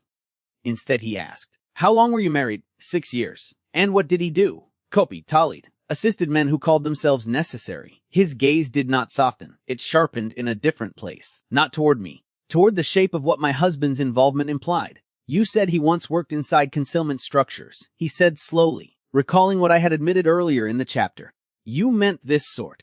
Louisa looked at the blue ledger leaf on the pantry shelf and then at me. Did you know? The single word came out with more force than I intended. I steadied myself. I knew he handled papers for men better fed than himself. I knew he admired proximity to power more than honesty.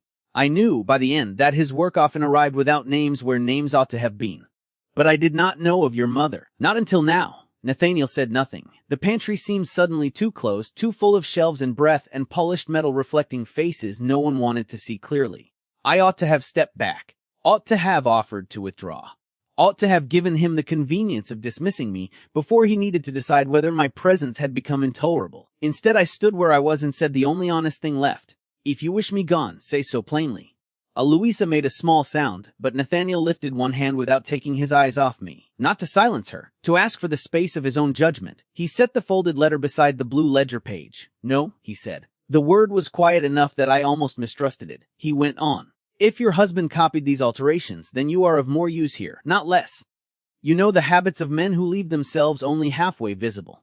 You recognize what another eye might take for clerical dust. And, his voice altered by a fraction, you brought me the letter before you knew whether it would ruin you. I could not answer that. He looked at Louisa then.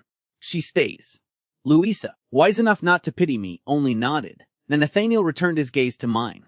Not because this changes nothing. It changes much. But because dismissal would serve the lie better than we would. Something in me held rigid since I saw the first line of my husband's hand, loosened so suddenly it was almost pain. I inclined my head, knew more than that. Very well. Knew, he said again. And the brief, grim light at his mouth was not humor now, but certainty finding its footing. Not very well. But forward, outside the pantry, the house had begun to murmur with the news of Doran's confinement. Inside, between blue paper, silver shelves, and the dead man's letter that had crossed too neatly from one life into another, Nathaniel Harcourt had chosen not to cast me out. It was the first mercy of the day. And the most dangerous. Chapter 3. The Locked Picture Room. The blue letter burned through my pocket the whole length of the corridor. Though Nathaniel had kept the original in his possession and given me only the ledger leaf to copy from later. That was worse in its way. A physical paper may be folded, locked, or returned to the dead. A line once read in a husband's hand remains where no key reaches it. I walked beside him from the breakfast pantry without speaking. Louisa followed at a distance with James, either out of tact or because she understood that what had just been found had altered the household faster than any formal announcement could. Below stairs, someone dropped a tray. A maid hissed for silence. Farther off, a door shut too softly to be innocent. No one stopped us. That in itself told me more than curiosity ever could. Rowanheath had already divided the morning to before Mr. Doran was taken upstairs and after. Nathaniel led me not back toward the library or archive room, but along the long gallery, where the portraits of dead Harcourts looked down upon us with the patient disapproval of people who had spent lifetimes believing history belonged to them. Rain had ceased, but the windows still held a gray light that flattened the painted faces and made their jewels dull. Dust lay on the chair rails, though not upon the floor. Someone kept this corridor passable because lineage, unlike silver, must always appear intact. He did not stop until we reached the far end, where an older section of wall jutted at a slight angle from the rest. There, half concealed behind a pair of standing family portraits too large and too dark for present fashion, stood a narrow door painted over so many times the molding had nearly vanished. I had forgotten this existed, he said. That interested me more than if he had known it well. What is it? Way storing room. Or used to be. Behind the picture wall. But he set his hand to the knob and found it locked. My father disliked unnecessary doors. He used to say they encouraged secrecy. And did that cure the house of it?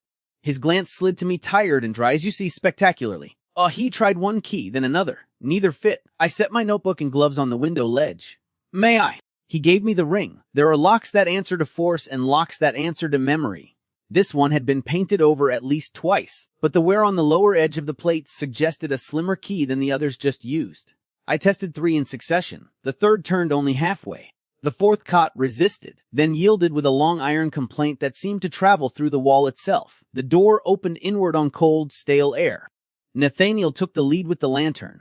I followed him into a room narrower than I expected, but deeper, stretching behind the gallery wall and part of the old withdrawing chamber beyond. It had no window, only 2 high vents and the sort of cold that belongs to places shut so long they forget seasons. Along one side leaned a row of portraits wrapped in Holland covers. Beneath them sat plate cases, document boxes, rolled carpets, and crates marked in chalk with hasty notations: Gallery Pair, East Mantel Branzes, Small Review. Not forgotten storage. Then, prepared storage. The lantern light ran over brass corners, cracked leather, and 3 more tea chests of the same make as those in the china room. But it was the smell that told me most. Not ancient dust alone, but paper, lamp oil, fresh wood shavings, and the faint sore trace of men who had worked quickly in a room not meant for them.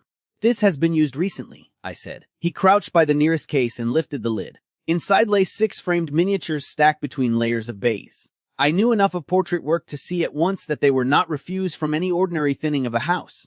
Fine ivory painting, old settings, 1 cracked gilt frame, but all valuable. Family pieces. Not the sort of thing sold first unless desperation had long outrun sentiment, or unless one wished to sell quietly before anyone with standing could object. Nathaniel set the lid down with care that cost him something. "These hung in my mother's sitting room when I was a boy." I looked around the room again. Packed portraits, bronzes, plate cases, document boxes. Not a single object placed here by accident. The hidden room did not hold overflow. It held controlled removal. Near the far wall stood a crate unlike the others, lower and broader, with the lid already loosened. I opened it. 3 silver epergnes, a pair of candlesticks wrapped in old shawl linen, and beneath them a packet of receipts tied with black ribbon. I took the packet out. The top sheet bore Ashlane's printed heading. The sum listed below was enough to quicken my pulse even before I read the itemization. Not because it was vast. Because it was too modest, I said. Nathaniel came to stand at my shoulder. "What am I seeing?" "A valuation intended to insult the objects and comfort the conscience of whoever approved it." He read. The first line listed mixed portrait miniatures, family condition variable. The second, minor domestic silver, assorted old service pieces. The third, decorative bronzes, no notable provenance attached. I almost laughed, though there was no mirth in it. "These are not sale room estimates written for open competition," I said. "They are private suppressions." Suppressions. The values are pared down just enough to make immediate disposal plausible while leaving profit elsewhere for someone who knows better. Too low for honesty. Too high for complete stupidity. Which means the wrong man was expected to sign without asking questions. Or the right man was expected never to see them. Nathaniel held out his hand. I gave him the receipt packet. "Sign," he asked. "Not by family, only by the clerk receiving provisional instructions." I see there, the same evasions as before. To be finalized upon household confirmation. No date of collection. No room of origin. Everything arranged to move yet deny movement. He read further down and went still. "What?" He passed the sheet back and touched one line with his finger. "Lady H. Portrait pair, damaged backs." I frowned. "Lady H. Mine grandmother's sister," he said. "The pair hung over the blue drawing room until my mother had them moved after my father died. She hated them." "Why?" He gave the smallest shrug. They watched. I should not have smiled. I did, just barely. He saw it and did not rebuke me. Instead he said, "The backs are not damaged." "How do you know?" "Because one portrait fell when I was 12. The frame split. My mother had both of them taken apart and repaired. New boards, new fastenings. She showed me the bill herself because she thought I ought to learn what sentiment cost." I looked from him to the receipt. "So the valuation is false in a detail only someone familiar with the object's history could safely invent. And if one line is that false, the rest deserve no better faith." He folded the paper once, then twice, and slipped it into his inner pocket beside the letter from my husband. I did not look at the pocket. I could feel its presence regardless. The farther side of the room held the document boxes. I went to them next, drawn less by hope than by dread, disciplined into usefulness. The first contained old rent rolls. The second, family correspondence from 15 years earlier, none of it immediately relevant. The third was locked. Nathaniel had already crossed to join me before I asked for the keys. The lock opened on the second try. Inside lay 4 ledgers, all blue-backed. For one strange second neither of us moved. Then he said very quietly, "Fear not triumph, not relief. Something rougher, nearer hunger." I lifted the upper ledger. The first pages contained ordinary household disbursements from 3 years before Lady Agnes's death. The second ledger was kitchen tallies.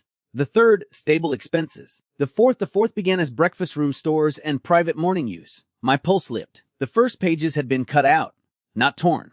cut with a blade close to the stitching, precise and practiced. A mutilation meant to pass for volume removed long ago, if one did not know to count thickness against binding. I turned the ledger over in my hands. Someone kept the book and took only what mattered. How many leaves? Nathaniel asked. Perhaps 6, or perhaps 8. Enough for several months of entries. And the page we found in the pantry was from this. I compared the ruling and paper weight. Yes. Or from its mate, if there was one. But I would wager this. And he drew a sharp breath and took the ledger from me, not roughly, though my fingers resisted the surrender for one foolish fraction before I let go. What else? He said. See whether pressure remains farther in, I answered. If pages were removed after writing, impressions may survive. He held the ledger open while I tilted it toward the lantern. Not ideal work, in that cramped cold room with the air stale and my hand suddenly too aware of his on the binding opposite mine. Yet necessity has never cared for ideal conditions. Page after page, I studied the paper. At first there was nothing but routine pressure from columns and sums. Then, midway into the surviving section, a heavier impress emerged near the gutter. Another beneath it. The missing page or one of them had once borne a firmer hand than the entries remaining. Wait, I said. Nathaniel steadied the ledger. I drew a loose slip from my notebook and laid it beneath the page to sharpen the indentations above. Faintly, maddeningly faint, a phrase took shape. Key removed to D. I bent lower. Below it, on the next line, another fragment. Not Bell. Not by my order. And then, farther down, broken by the cut of the absent leaf. If Nathaniel returns before, the rest was gone. He saw it as I did. For one heartbeat, the room ceased to contain anything but that fragment. If Nathaniel returns before, he did not speak. He simply took one step back. And because the room was narrow, there was nowhere for that step to go except into the packed portraits. One of the wrapped frames shifted against the wall with a muffled wooden knock. I closed the ledger. She expected you, I said, because the words had to exist somewhere outside the page. He looked at me then with a face so controlled it was almost blank, yet his eyes had become impossible to mistake. She expected not to be able to tell me herself. There are replies meant to comfort and replies meant to stand beside grief without presuming to move it. I have never trusted the first kind. So I said only, Wes. He turned away from me and toward the ranks of hidden objects, the miniatures, the silver, the false valuations, the portrait crates, the blue-back books mutilated but not destroyed, an entire room arranged not merely to conceal value, but to stage a narrative of genteel thinning while the real injuries moved elsewhere under cover of her name. When he spoke again, his voice had steadied into something harder. This is no longer about what was sold. No, I said. It is about what had to be hidden before it could be sold, and why your mother was made to carry the appearance of consent. He nodded once. At the door behind us came the scrape of a shoe on stone. I turned. James stood there, breath held as if uncertain whether to interrupt. My lord, he said. Mrs. Underwood's man has arrived from town. Too soon for the lady herself. A note then, inquiry, a reconnaissance before the call. Nathaniel did not move. James went on with careful reluctance. He says his mistress has heard there is disorder here and wishes to know whether tomorrow's visit remains convenient. There it was. Not scandal revived in full cry, but its first polite tap at the glass. Louisa. The thought crossed all our minds at once. Nathaniel shut the blue ledger and placed it back in the box, though not where it had lain before. This time he kept it in his hands. Tell Miss Harcourt I am coming to her directly, he said. And tell the messenger the visit remains under consideration. James glanced from the ledger to the hidden room and then wisely looked at nothing. Wes, my lord. When he had gone, Nathaniel turned to me. Bring the receipt packet, the pantry page, and the ledger leaf. The rest stays locked for now. You mean to show Louisa? I mean, he said, to let her decide whether her future is to be negotiated in a drawing room while my mother's papers sit behind portrait crates like contraband. That answer told me both too much and not enough. I gathered the packet and tucked my notebook beneath my arm. He took up the lantern and moved to the door, then stopped just short of it. Wes, if my mother wrote that line, if she expected my return and believed she might not speak before it, then someone closed the ground between us on purpose. His hand tightened on the lantern handle. I will know who. The promise was not made theatrically. Men like Doran make vows for effect. Nathaniel Harcourt made them as if laying iron into a wall.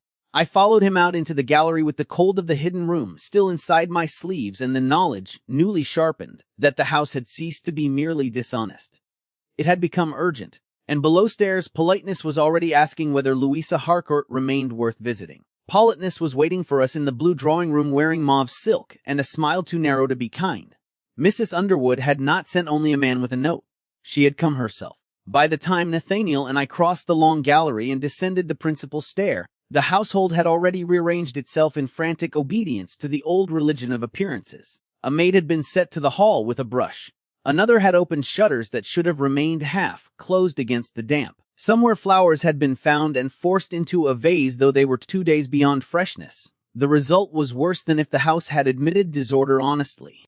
Rowanheath now looked like a woman who had dressed for company with shaking hands. James met us on the lower landing. "My lord," he said under his breath. "Mrs. Underwood arrived in person. A Miss Harcourt is with her now." Nathaniel stopped. "Why was I not told at once?" "I sent up, my lord. You were not to be interrupted in the gallery room unless the house was on fire." "It may yet be." He moved on before James could decide whether that was wit or warning. I followed a pace behind, carrying the receipt packet and my notebook beneath one arm. The blue ledger remained in Nathaniel's hand, hidden now under his coat as naturally as if men always crossed their own drawing rooms carrying evidence against their dead fathers and living stewards. The blue drawing room had been chosen, I think, because Mrs. Underwood knew it once mattered. Women like her always prefer to take tea where memory can be compelled into service. Louisa stood by the mantel in a gown of pale gray that ought to have made her appear younger than she was and instead made her look all the more like a daughter required to stand where a mother had once stood. Across from her, seated on a gilt sofa too delicate for her character, sat Mrs. Underwood. She was one of those prosperous widows whose whole person suggested solid judgments, excellent preserves, and the moral comfort of having never once confused kindness with indulgence. Her bonnet strings were tied with mathematical exactness. Beside her on a side chair lay a reticule shaped like a small coffin, which seemed fitting. She rose the instant Nathaniel entered. "Lord Harcourt," she said, her tone full of that affectionate concern by which women of her kind conduct social reconnaissance under cover of sympathy. "How very good of you to see me. I told Louisa I could not rest easy once I heard there'd been activity in the house." "Activity?" I remained near the door. That ought to have rendered me invisible. It did not. Mrs. Underwood's eye found me almost at once, then flicked to the packet in my hand, then back to Nathaniel. Not a flicker wasted. She had not survived 40 years of county calls by failing to count extra women in her room. Nathaniel bowed. "Mrs. Underwood, you are kind to be concerned." "Kind, indeed." "I feared the reports exaggerated," she said. "One hears such odd things from servants' cousins and tradesmen's wives. A delay in some household matter, perhaps. Nothing one would call serious, I hoped." Her smile widened by exactly the amount necessary to show she hoped the opposite. Louisa said, "Mrs. Vale is assisting us with a private family review." There was courage in that, also danger. Too much honesty and too little varnish. Mrs. Underwood's brows lifted. "A private review, yes," said Louisa, "of memorial effects and household papers." Nathaniel had not yet spoken further. I could feel him deciding, not what truth to tell, but which part of it would do the least immediate harm. Mrs. Underwood's gaze came back to me. "How fortunate. One does so dislike uncertainty where family possessions are concerned." That was not addressed to me, though I answered it. "Most families dislike it more where family papers are concerned," I said. Louisa's eyes flashed once toward mine, not warning interest. Mrs. Underwood smiled in the manner of women who believe paid professionals improve any room by speaking less in them. "Indeed." And Nathaniel crossed to the mantel and set one gloved hand upon it, placing himself between the ladies and the room at large, a protective instinct, though not for me, for Louisa. For the shape of the interview, for the right of the house to define itself before Mrs. Underwood began doing it for us. "There has been some irregularity in the internal records," he said. "Nothing that need trouble Miss Underwood or alter tomorrow, unless we determine otherwise by evening." Mrs. Underwood folded her hands over 1L records. "Housernal matters, of morality." Nathaniel's expression did not alter, which meant the question had struck. "Of accuracy," he said. I saw then why men like Doran prosper. Because women like Mrs. Underwood knew precisely how to ask after scandal without ever naming it, and men of breeding had been trained all their lives to answer without appearing to notice the question's dirt. She inclined her head. "You must forgive me. I ask only because old houses are vulnerable after a bereavement. Papers go astray, servants become confused, and when a lady of the house has," she paused with exquisite care, "managed her affairs in a somewhat private fashion, people too readily speculate." Louisa went white. Nathaniel said, "People should speculate less and read better." Mrs. Underwood gave a soft laugh to show herself equal to masculine dryness, though she had not enjoyed the answer. During this, 2 footmen brought in a tea tray. Neither had been meant to see me standing near the door with Nathaniel's packet in my hands.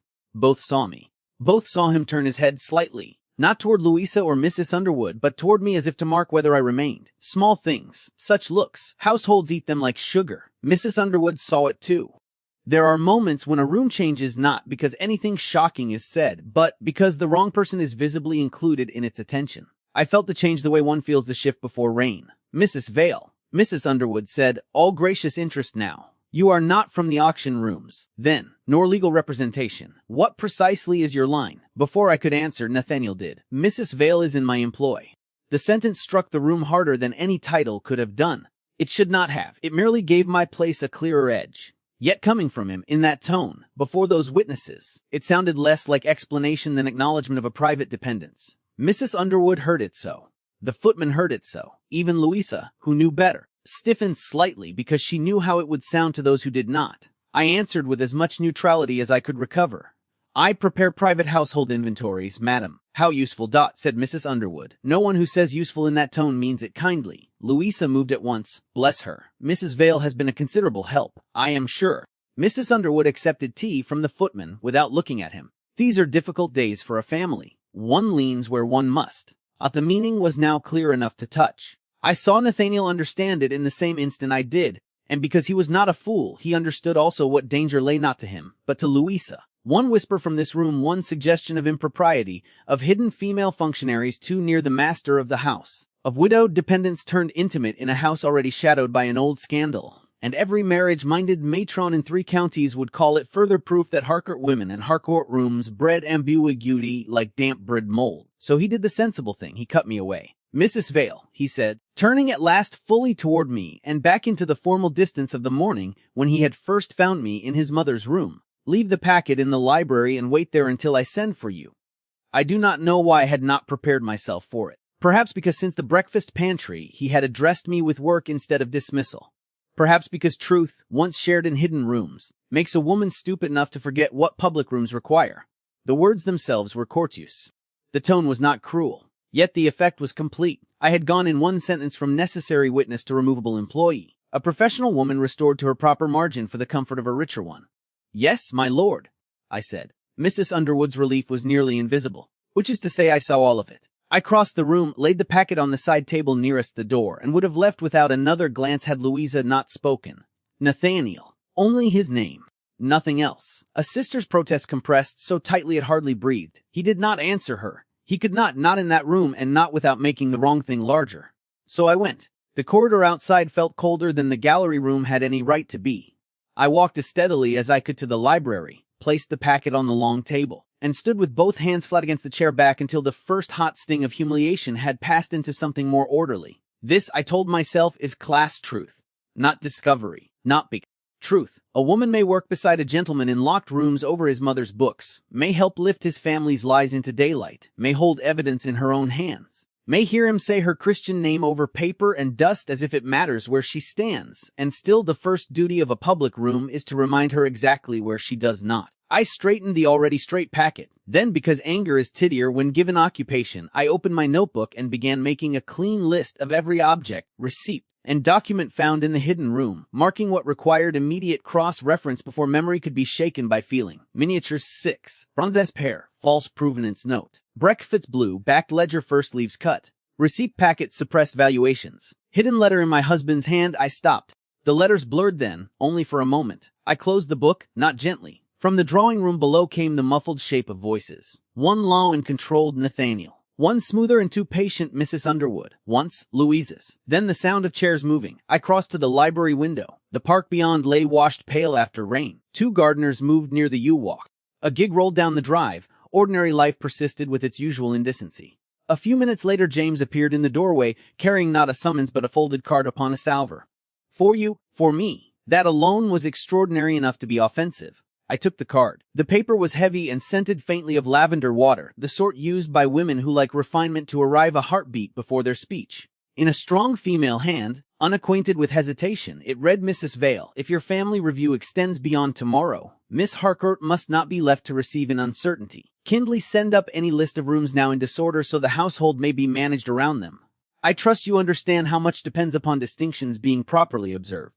E. Underwood. I read it twice, then a third time. No insult direct enough to protest. No impropriety explicit enough to condemn. Merely a reminder, wrapped as corporation, that she had seen me, classified me, and expected me to remember both the usefulness and the limits of my usefulness before the next day's call. Did she give this into your hand? I asked James. Wes, meh, and say anything. A pause, only that Miss Harcourt deserves peace. Of course she had. I set the card on the table. Thank you, James. He did not leave. Is there more? He shifted. Miss Harcourt asked me to say that she is not in the least at peace, and that if you send up the room list, you are not to waste pity on her. That won me, despite everything, the smallest laugh. Tell Miss Harcourt, I said.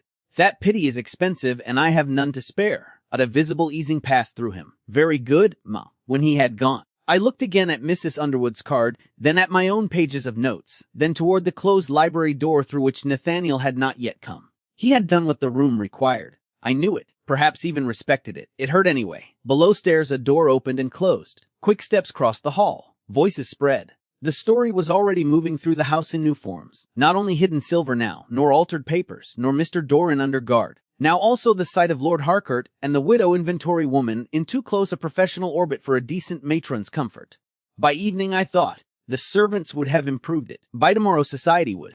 I opened my notebook again and began the disorder list for Louisa Harcourt, because work is what women do when there is nothing else fit to be done. Mrs. Underwood's card lay beside my notebook for no more than 10 minutes before Nathaniel came for me himself. He did not knock. He opened the library door, closed it behind him, and stood with one gloved hand still on the latch as if the room had become a place one entered only with effort.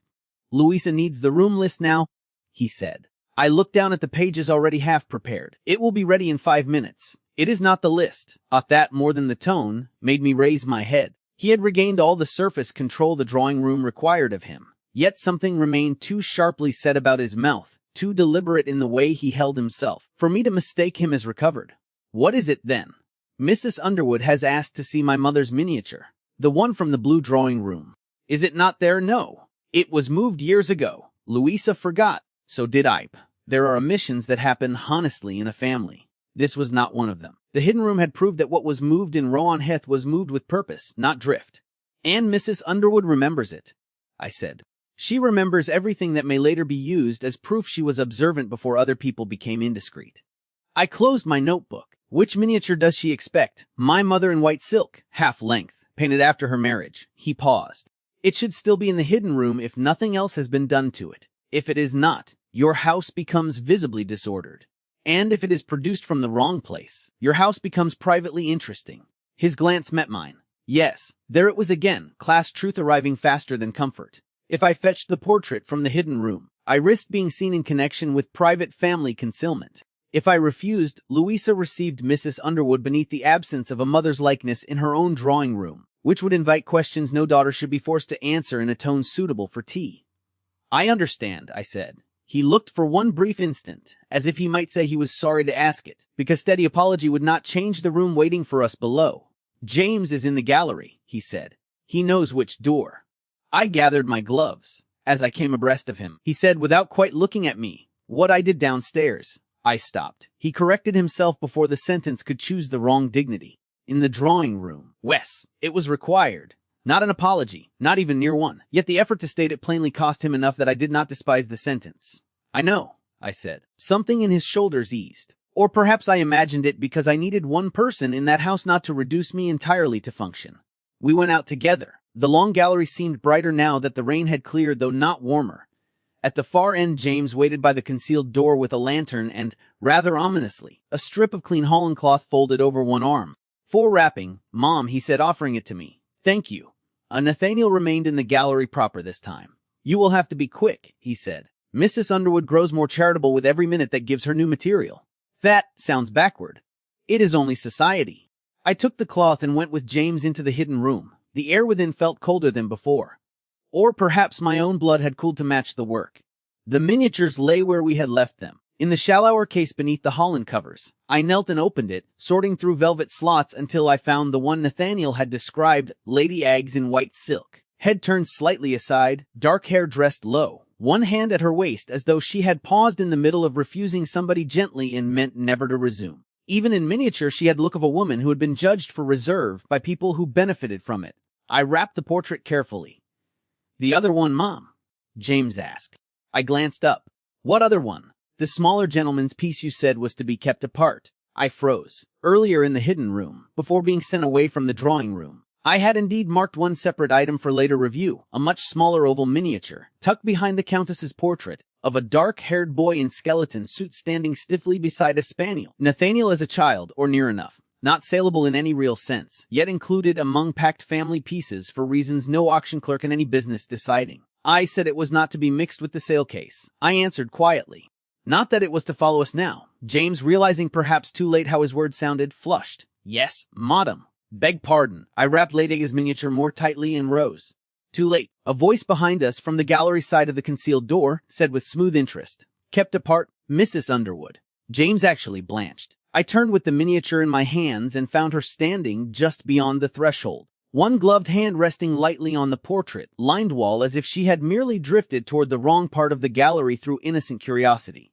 Louisa stood a pace behind her, color high in her face and fury so tightly mastered it had become elegance. Nathaniel, farther back, had gone utterly still. The worst rooms are not those where one is shouted at. They are those where everybody lowers their voices because the scene has become too useful. Mrs. Underwood let her gaze travel from the hidden room to the cloth-wrapped oval in my hands, then to Nathaniel, then back to me. I fear I have blundered into domestic business, she said. How unfortunate. There are women who can make misfortune sound like invitation. She was one. Louisa spoke first. Mrs. Underwood, I had no notion you had left the drawing room. No, my dear, of course not. I only wished to stretch my legs. One sits too much in such weather. Her eyes rested again on the bundle I held. And now I see the house is engaged in something even more private than I had imagined. Nathaniel came forward then, not quickly, because quickness would have admitted alarm. My mother's portrait was mislaid among some stored effects, he said. Mrs. Vale is restoring it. Mrs. Underwood smiled faintly. Restoring. Another useful word in this house. I would have preferred to hand the miniature directly to Nathaniel and step back into my proper obscurity. The geometry of the corridor did not permit it without making the movement look furtive. So I remained where I was, the portrait between us like a confession I had not made. Mrs. Underwood tilted her head. May I see? Louisa said. Mrs. Underwood. But Nathaniel had already taken the miniature from my hands and unwrapped it himself. That at least, he understood. If the picture were to be displayed before that woman, it would be through his hands, not mine. The little ivory face of Lady Agnes looked out into the gallery light. Mrs. Underwood's expression altered by a degree. Recognition. Satisfaction. Something lower, she said softly. I wondered where Lady Harcourt had gone. Not where the portrait had gone. Where Lady Harcourt had gone. Even now the dead woman was spoken of as if she herself were the displaced article. Louisa held her ground by the wall. She had been put by for safety. Mrs. Underwood looked at her with almost maternal pity. My dear, one hopes safety will not become habit in a family. A people soon mistake it for concealment. Nathaniel wrapped the miniature again, his movements exact. She was being concealed among packed sale objects, he said. That is no longer the case. It was a dangerous sentence, honest enough to interest, not honest enough to satisfy. Mrs. Underwood heard both qualities. I see. No, I thought, you see just enough. James, poor man, still looked as if he wished the floorboards would open and take him. To spare him, and perhaps because I was suddenly too angry to remain entirely decorative, I said, the mistake is corrected now. Mrs. Underwood's gaze came to me with renewed brightness. And you are very efficient, Mrs. Vale. Efficiency is often all that stands between a house and worse language. Nathaniel's eyes flicked briefly toward me. Warning, approval. I could not tell. With him the line between the two had grown uncomfortably fine. Mrs. Underwood's smile did not alter, though I saw the barb had landed. How fortunate Lord Harcourt has secured such assistance at a delicate time. There it was fully now. Not a scandal stated, but one offered the room to complete for itself a widow in his employ, private rooms, hidden portraits, family papers, and his visible reliance. Louisa understood at once. Mrs. Underwood, she said, and her voice had gone clear as glass. If you mean to insult my house, I would rather you do it openly. The older woman turned her full attention upon her, which made me want absurdly to move nearer. My dear child, insult is such a raw word. A concern is kinder. Then be kind elsewhere. Nathaniel stepped in before the exchange could cut deeper, though his face had already darkened. Mrs. Underwood, he said, the house is under review. That review touches my mother's effects in certain internal records. Nothing in it alters Miss Harcourt's standing. No, but everything in the gallery had already altered how standing would be spoken of. Mrs. Underwood folded her hands over one another. I am relieved to hear you say so. She was not relieved. She was delighted to have heard him forced into saying it at all. Then, in the tone one might use to postpone a musicale on account of influenza, she added, in that case, perhaps it would be wisest if Edward's call tomorrow were deferred until your review has concluded. Young people feel things so keenly, and one would not wish their acquaintance to begin under pressure. There it was. No thunder, no scene, merely the soft, social movement by which a possible future is lifted from a girl's reach, while everybody continues to call it prudence. Louisa did not sway. That was the best I could say for the moment. Her face simply lost a little of its youth and gained something sterner in its place. "You wish," she said. Nathaniel said. "Mrs. Underwood, that is unnecessary." "No," she replied, not harshly. "Only careful." I think I hated her then more than if she had hissed some vulgar accusation in my face. Because vulgarity can be rebuked. Care cannot. She inclined her head to Louisa, then to Nathaniel, and finally with exquisite completeness to me. And with that she took her leave, carrying the whole profitable misunderstanding with her down the gallery like perfume. No one spoke until the sound of her skirts and James's miserable attempts at attendance had died away around the stair turn. Then Louisa let out one hard breath.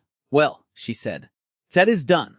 Nathaniel still held the wrapped miniature. His knuckles showed white through the glove where his grip had tightened. She had no right. Louisa laughed once, low and terrible. Of course she had a right. She is a mother with a son and a nose for danger. Society gives women like her rights no one bothers writing down. He turned toward her. "Louisa, no." She lifted one hand and stopped him with more authority than many wives ever gain over husbands. "Do not tell me it is no loss. It is a loss. He is not the only man in England, and I am not weeping for Edward Underwood himself, who has all the warmth of a silver fish knife. But you will not make this smaller just because you hate it." Nathaniel said nothing. She looked from him to me and then, because she was too intelligent to leave the cruelest thing unsaid, added, "And tomorrow by noon she will have made it not about missing records or Mama's portrait, but about a hidden room, a widow, and my brother looking as if he trusts her more than the people born in his own house." The words struck cleanly because they were true enough to wound. I said, "Because someone had to. Miss Harker, I can remove myself from the family floor until the review is done." Louisa rounded on me at once. "Absolutely not," Nathaniel said. "No, if I am to be punished already, I will at least not be punished for cowardice." She drew breath steadier now. "And if Mrs. Underwood chooses to imagine nonsense, because my brother knows the difference between a competent woman and a decorative one, let her. I object only to losing the convenience of her son." That finally brought the faintest life back into Nathaniel's expression, though it was bitter life. He looked at me then, and in his face I read two simultaneous truths. One, he knew Louisa was right and I must not be dismissed for appearances. Two, he knew also that every time he visibly chose my usefulness over society's comfort, Louisa would be made to pay some part of the bill. Pressure had shifted. Not hidden papers now. Not only the dead woman's name, immediate social cost, marriage arithmetic, the live humiliating market. I wanted suddenly and violently to be elsewhere. Instead I said, "The miniature ought to be restored before another person notices the absence." Nathaniel looked down at the small wrapped oval in his hand as though he had forgotten it remained there. "Wes," he said. But he did not move. Louisa watched us both with the exhausted accuracy of a woman who had just seen her prospects withdrawn and had no further patience for polite blindness. "Put Mama back where she belongs," she said. "And then find the rest before the whole county decides it already knows the story better than we do." She turned and walked away before either of us could answer. Nathaniel remained in the gallery with me in the wrapped portrait and all the dangerous silence Mrs. Underwood had left behind. At last he held the miniature out. "Will you place it in the blue drawing room?" he asked. I took it from him without letting our fingers touch. "Yes, my lord." His eyes met mine. Neither of us mentioned what the gallery had just made plain, that the work between us had ceased to be privately dangerous and become publicly expensive. I restored Lady Agnes to the blue drawing room myself. The little portrait hung slightly askew, as if even the wall mistrusted being asked to receive her again, after whatever indignities had intervened between her removal and return. I straightened the frame, stepped back, and found that she had acquired, by absence and reappearance, a new kind of authority over the room. Or perhaps it was only that I now knew too much to look at her as paint. When I turned, Nathaniel was still in the doorway. He had not followed Louisa. He had not gone downstairs to contain the house. He had not even resumed the ordinary masculine fiction of having somewhere more useful to be than near the evidence of his own unhappiness. He simply stood there too still for ease, as though whatever Mrs. Underwood had taken from the gallery had left him unwilling to move until he had determined what must next be surrendered to keep the rest upright. "The room list is on the library table," I said. He nodded. I moved past him without touching his coat. I stopped. "Come to the library." "Not please. Not if you will." Yet neither was it an order dressed in velvet. I knew by then the difference too well to pretend confusion. When we entered the library again, the packet from the hidden room lay where I had left it beside my notebook. Mrs. Underwood's card still resting atop the pages like a seal of social disapproval. Nathaniel removed the card, did not read it, and set it face down. "I have had James send for no one," he said. "We are not to be interrupted unless the house falls down." A hopeful policy. He made not sit points. He did not sit at once. Neither did I. The room held too much that had just been said elsewhere, too much that had not. "What do you want me to see?" I asked. Instead of answering, he drew the folded letter in my husband's hand from his inner pocket and laid it on the table between us. Beside it he placed a second sheet I had not yet seen. Shorter, narrower, a receipt, perhaps, cut from a notebook. The sight of it tightened my throat before I read a word. "I found this among the blue packet while you were with Mrs. Underwood," he said. So he'd gone back to the hidden room, or more likely reopened what we had already found once my back was turned. Sensible. I would have done the same. I looked down. The slip was headed only by a date from 2 months before Lady Agnes's death. Beneath it, in a bookkeeper's hand too neat for innocence, stood a single line, "Paid to R. Vale for copy work and private memoranda adjustment, by instruction." No sum had ever looked so indecent in my life. Not large enough to signify a profession. Large enough to prove willingness. For one moment the library tilted, not in reality, but in that old internal way by which the body remembers the first time it learned a husband's assurances were built on rooms from which one had been politely excluded. I put one hand on the chair back. Nathaniel said nothing. That was perhaps his only kindness in the moment. There are men who, when witnessing a woman struck through by knowledge, mistake silence for opportunity and fill it with questions. He did not. Length I asked, "We hear." The back of the receipt packet, folded into the lining. His voice remained very even. "I thought you should see it before anyone else." "Anyone else?" I repeated. "Louisa has not." I looked up. "And James." The relief that went through me was so quick and so ugly I despised it at once. What did it matter whether the servants knew one more rotten fact? The dead were already dead. The house already spoke. Yet shame is never rational in its first movement. It is only hot. I sat then because not sitting would have looked theatrical, and I would not grant my husband even that much influence over the arrangement of my body in a room. So I said, "No, we know." Nathaniel remained standing across from me, one hand on the table, the other hanging at his side. "Do we?" The question roused something steadier in me. "Yes," I said, "we know enough. Richard copied for Doran or for men near him. He altered memoranda. He thought himself invisible because clerks always do until the wrong page survives them. And if that payment was the first, it was not. You cannot know that. I met his eyes. I was married to him. I know the look of a man to whom dirty money has ceased to smell unfamiliar." A pause. Then, "Did he ever speak of my mother, of Harcourt?" "Never by name." I could have left it there. Instead I added, because truth had already gone past decency. "He spoke of women who kept inconvenient copies. Of ladies who imagined accounts were moral objects. I thought he despised female interference in practical matters. I did not know he had a specific victim in mind." Nathaniel turned away and crossed to the window. The park beyond had begun darkening toward evening, though the hour was not yet late. He stood with his back to me, hands clasped behind him so tightly the knuckles whitened. "If this is brought fully forward," he said after a moment, "it clears my mother. It also places your husband inside the mechanism, and places you with him in every mouth that chooses not to distinguish between wife and accomplice." There it was. Not cruelty, not crudenation. Sharper because it was accurate. "Some mouths will do that regardless," I said. He half turned. "Not if I can prevent it." I laughed once then, softly and without mirth. No, the force of his answer surprised us both. I stood. "And how precisely do you mean to prevent it, my lord?" "By telling the county that my husband helped blacken your mother's name, but that I, his widow, am a separate moral jurisdiction. Society does not make such distinctions merely because gentlemen request them," he said. "Then society may be damned." "Society will not be damned, Louisa will." That struck. He looked away first. I went on, because now that the blow had landed I meant it to do its whole work. "Mrs. Underwood has already withdrawn her son. By tomorrow the story will be that your family's scandal has ripened again, and that a widow tied to altered papers is kept too near your confidence in hidden rooms. If this receipt comes out at once, the lie against your mother may die, but another story will be born before the ink is dry." He came back to the table. "What do you propose?" "That we bury it." "Then what?" I pressed my fingertips to the receipt slip, then withdrew them as if the paper still belonged more to him than to me. Perhaps it did. "I propose," I said carefully, "that you decide whether you want justice or spectacle, because the house cannot survive both at once." His face hardened. "That sounds very like delay. It sounds like sequenced, "It sounds," he said, each word cut clean, "as though you asked me to wait after finding proof that my mother was used.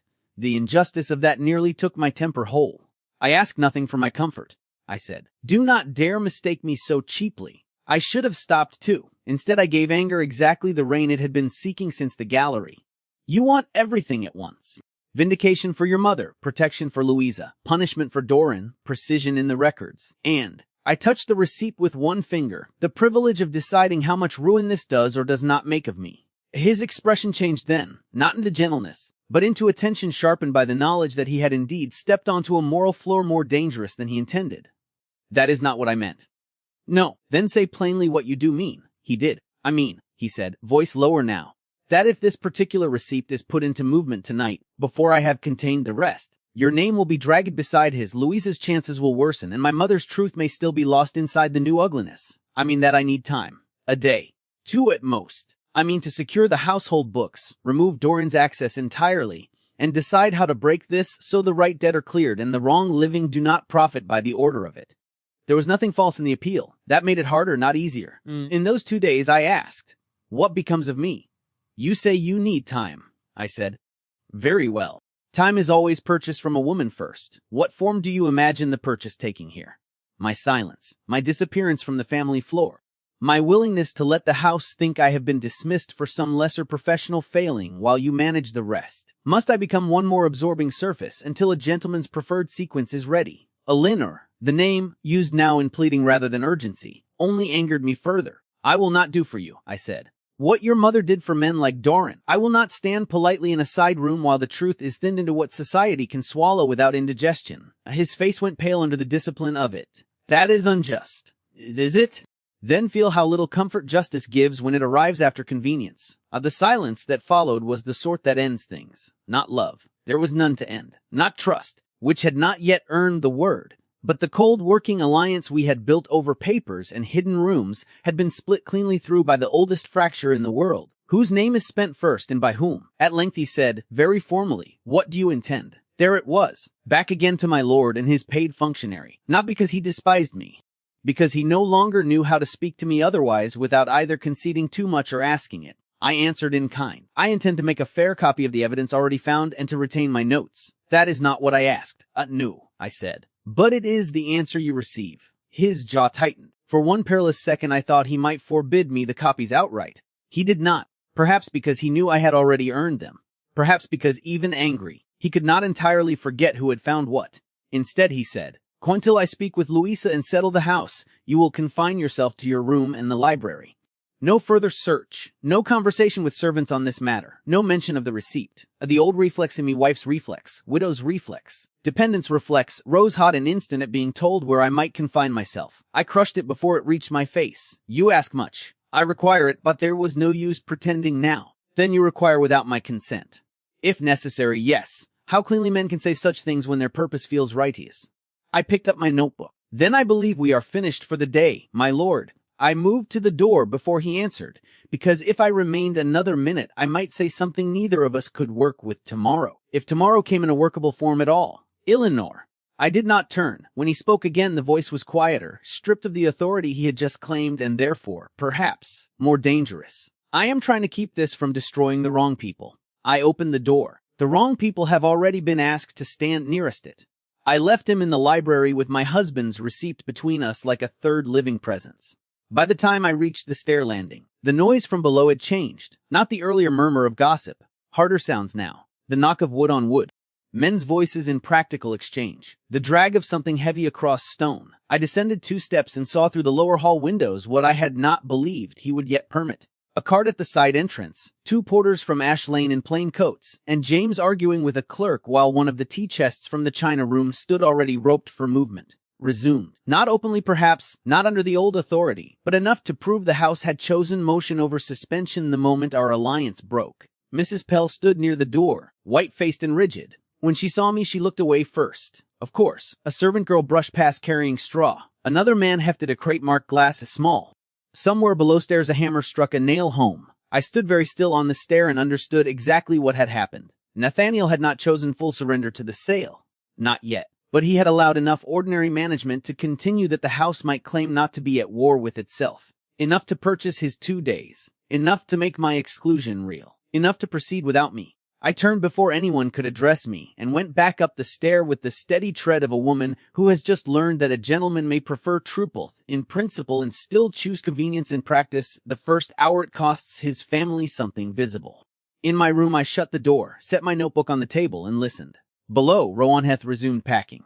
Chapter 4, The Countess's Account. By candle stump and a knife-blunted ruler, I laid the false papers in a row across the inn table and began again from the beginning. Not because I trusted beginnings. I do not. They are too often chosen by the winner. But because if a lie has been made to look domestic enough, one must sometimes pass through every spoon, every ribbon, every harmless-looking line item until the one indecency that breathes beneath them begins at last to warm the page. The room I had taken at the Crown sat above the stable yard and smelled of damp plaster, horse, and old smoke. The bed looked as though it had disappointed generations faithfully. A cracked basin stood on the washstand.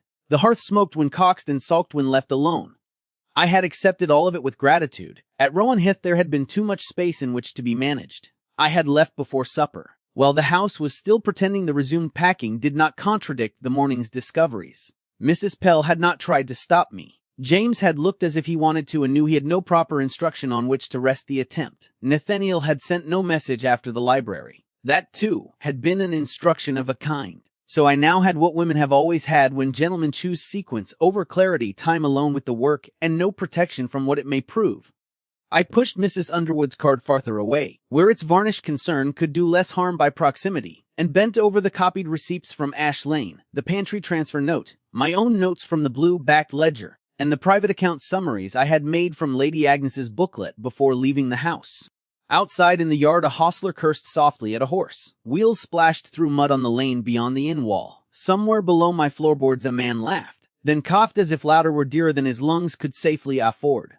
Ordinary sounds, useful sounds. They made the paper feel less like judgment and more like labor. Richard's hand had been neater than Bell's, less honest than Doran's, and more vain than either. He liked the performance of invisibility. He prided himself on producing documents that looked so plain no one remembered them long enough to suspect them.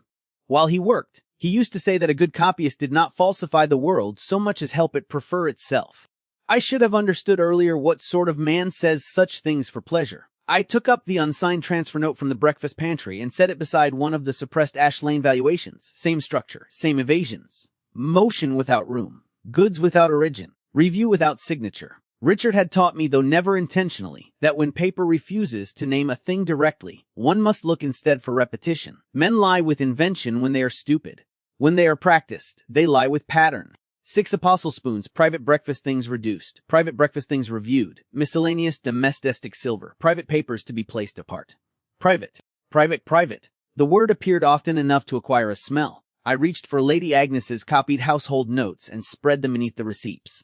Her own entries ran quick and practical, written by a woman who recorded not to admire order but to maintain it against interference. Ribbons, books, medicines, chocolate, wages sent to a widow, repairs, small remittances, household substitutions. Nothing in them suggested the waste later attributed to her. No flood of senseless indulgence. No fever for baubles. Not even the kind of elegant carelessness wealthy women are allowed because men enjoy despising it in moderation. Yet the later memoranda painted exactly that picture: private breakfast pieces reduced by necessity, private things reviewed, room effects thinned, objects shifted as if she had quietly consumed her own respectability one spoon at a time. I lined up the dates, then I lined them up again. Quarter days, my pulse altered. Not all the trees, not even most, but enough, a supposed trimming bill in March, a private breakfast reduction in June, an adjustment to household plate in September, another domestic thinning in December.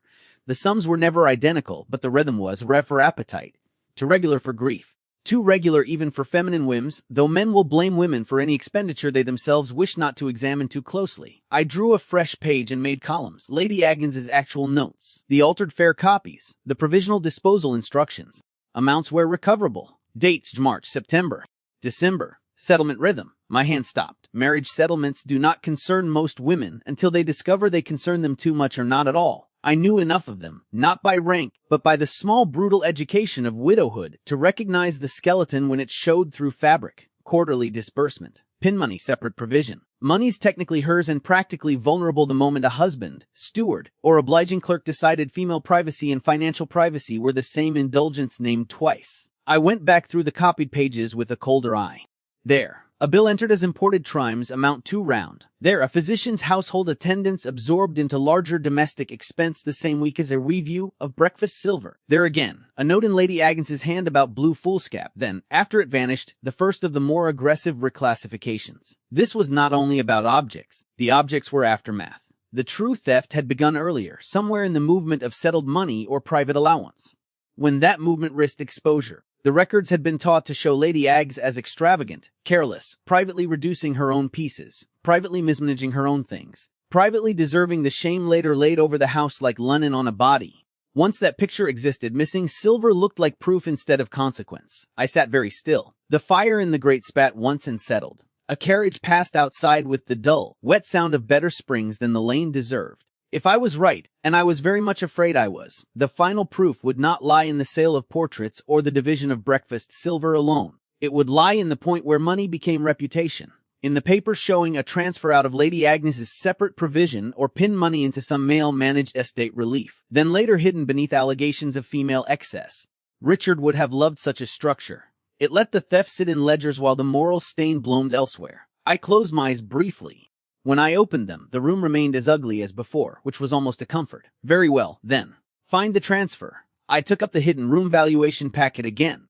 This time not for the sums but for the objects. What had been packed with her things, what had been undervalued, what had been named too vaguely to deserve trust. Miniatures. Bronzes, breakfasters, family papers placed apart, decorative tray, small writing articles, one damaged Japan cabinet. I looked twice at the last line. Not because the cabinet itself mattered at once. Because it had not mattered enough on first reading. Men who mean to hide paper among objects do not choose the most valuable article in the room. They choose the one no one respectable wishes to discuss. Not jewels, not silver, a writing cabinet, a document box, a shabby desk, a lady's private case, something feminine, practical, and easily described as clutter. I went back to Lady Agnes's own notes. Nothing explicit. Of course not.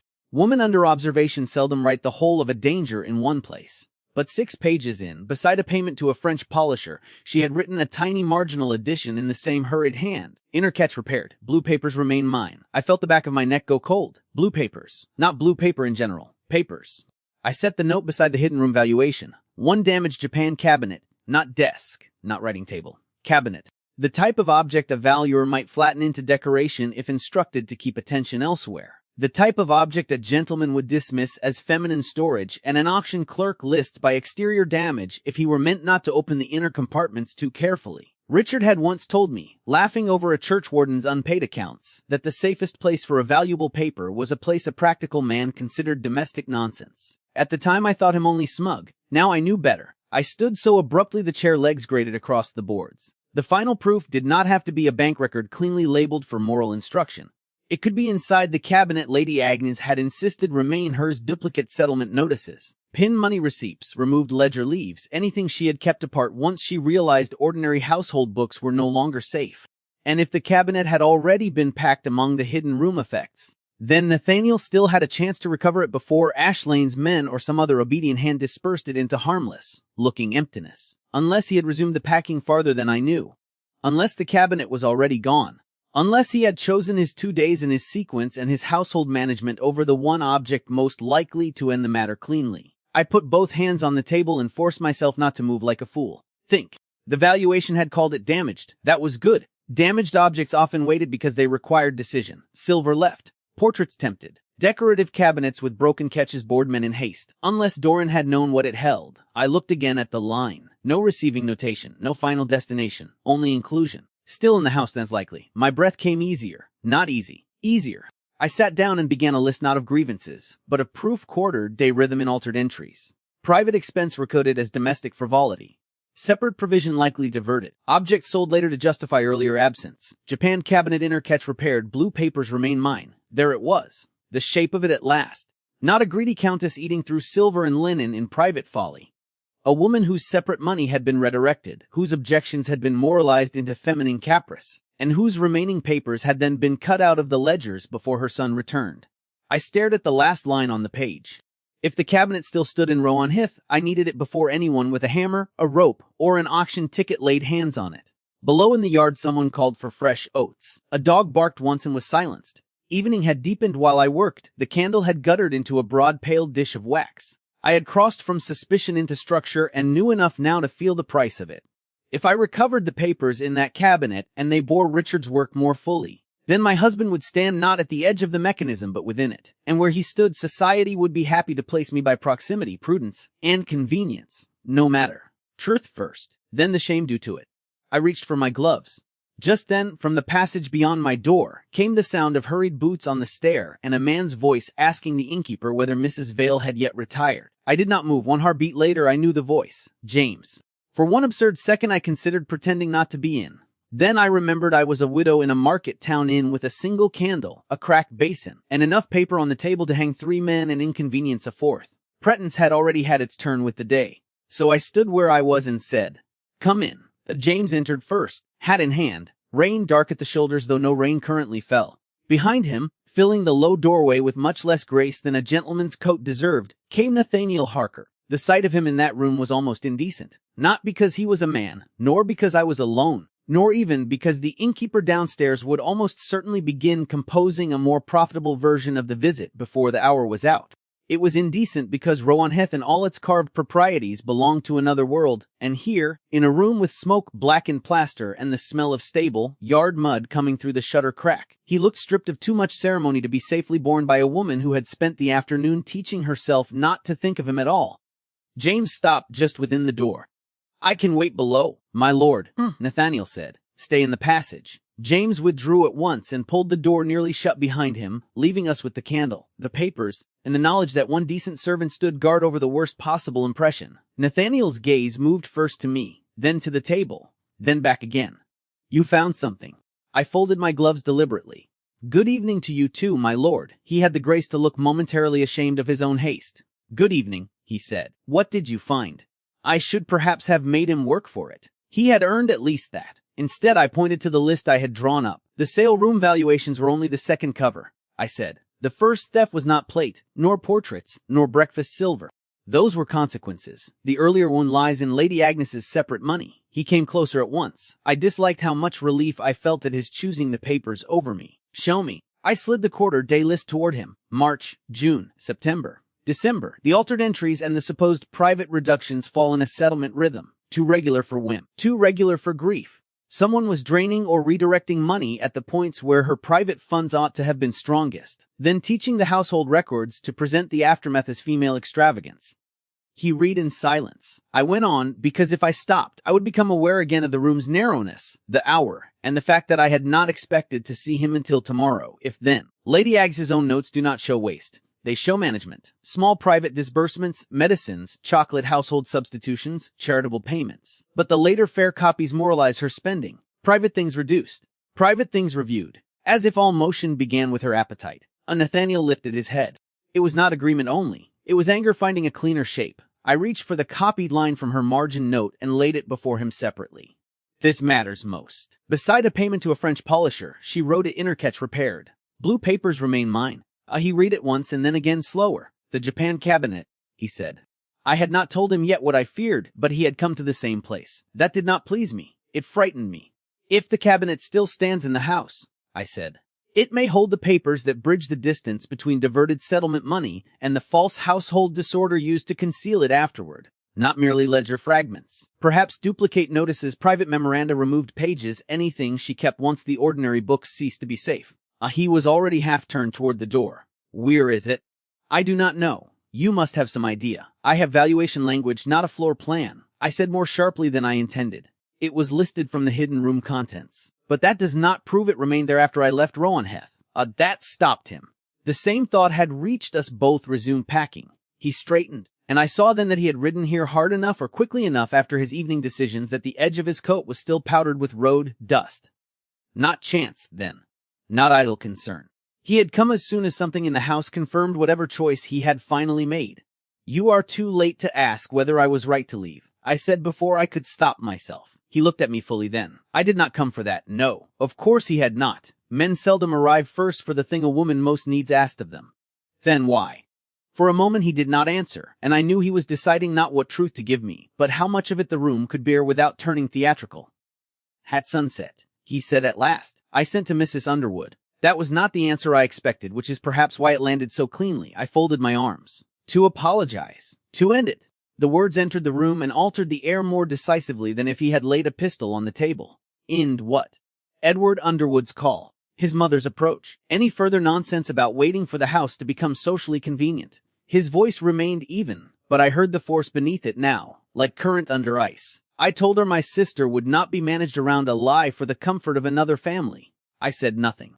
He went on. "She took it as badly as you would hope, which, in this case, means well enough to be dangerous. And Louisa, she was furious with me." A pause.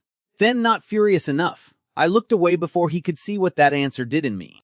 Because it was one thing to suspect he might choose truth over convenience when no woman living paid for it. Quite another to learn he had done so after seeing precisely what it would cost his sister. He moved nearer the table. I resumed the outward packing only so far as to keep the house from open siege while I secured the books, he said. By nightfall I had every cart turned back except one.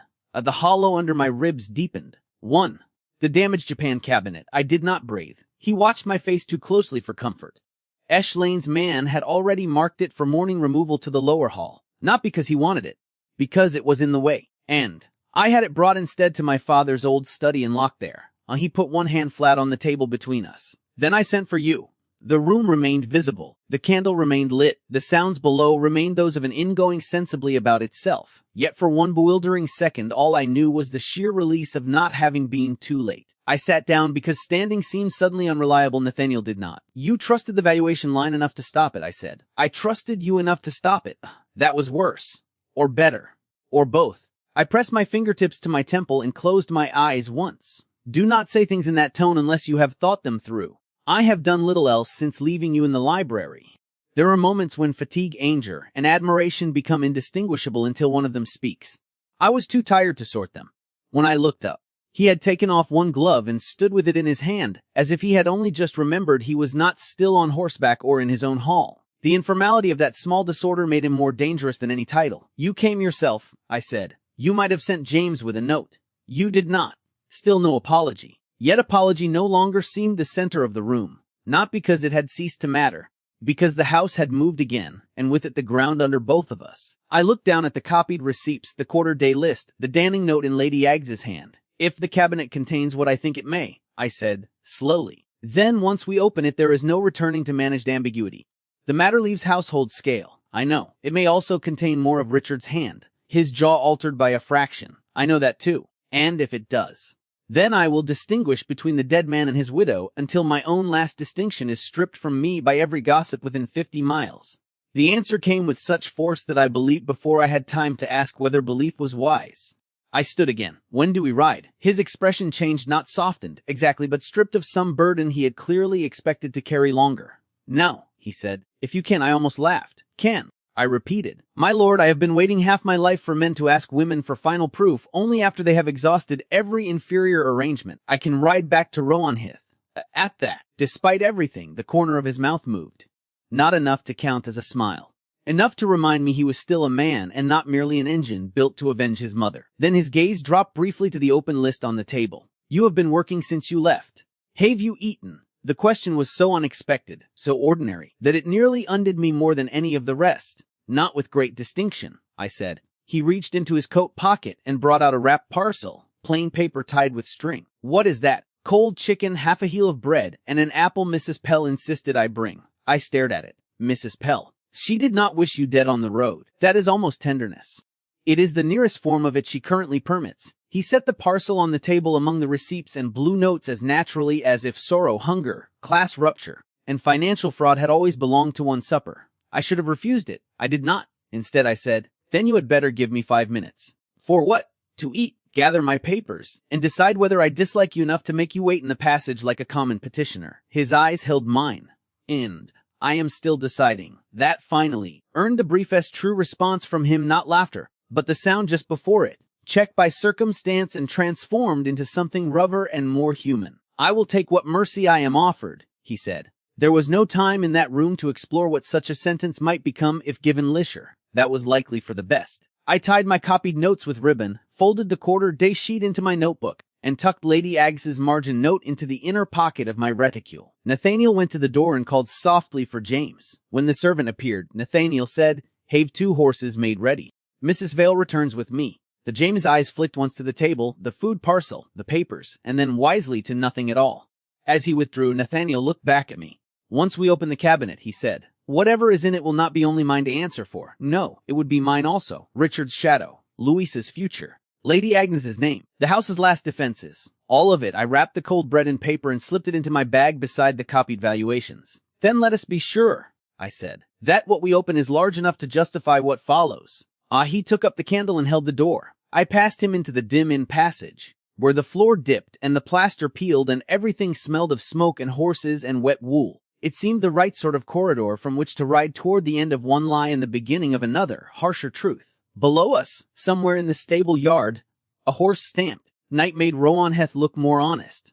By day the house still attempted dignity. At night, under lantern light and damp wind, it showed what strain had done to it. The upper windows glimmered unevenly. One chimney smoked too low. The gravel before the steps had been churned by wheels, then brushed in haste, leaving the sort of surface one notices only if one has spent years entering houses where people wish not to be read too quickly. Nathaniel handed me down before the steps. His hand at my waist was practical, brief, and therefore all the more dangerous to a body already overtaxed by cold hunger and the knowledge of what might wait in his father's study. James met us in the hall with 2 lamps and the expression of a man who had spent the last hour holding back an entire household with only obedience and a poor opinion of human curiosity. My lord," he said quietly, "Mrs. Pell has Miss Harcourt with her in the small morning parlor. Mr. Doran remains confined. Ash Lane sent again, but no one was admitted.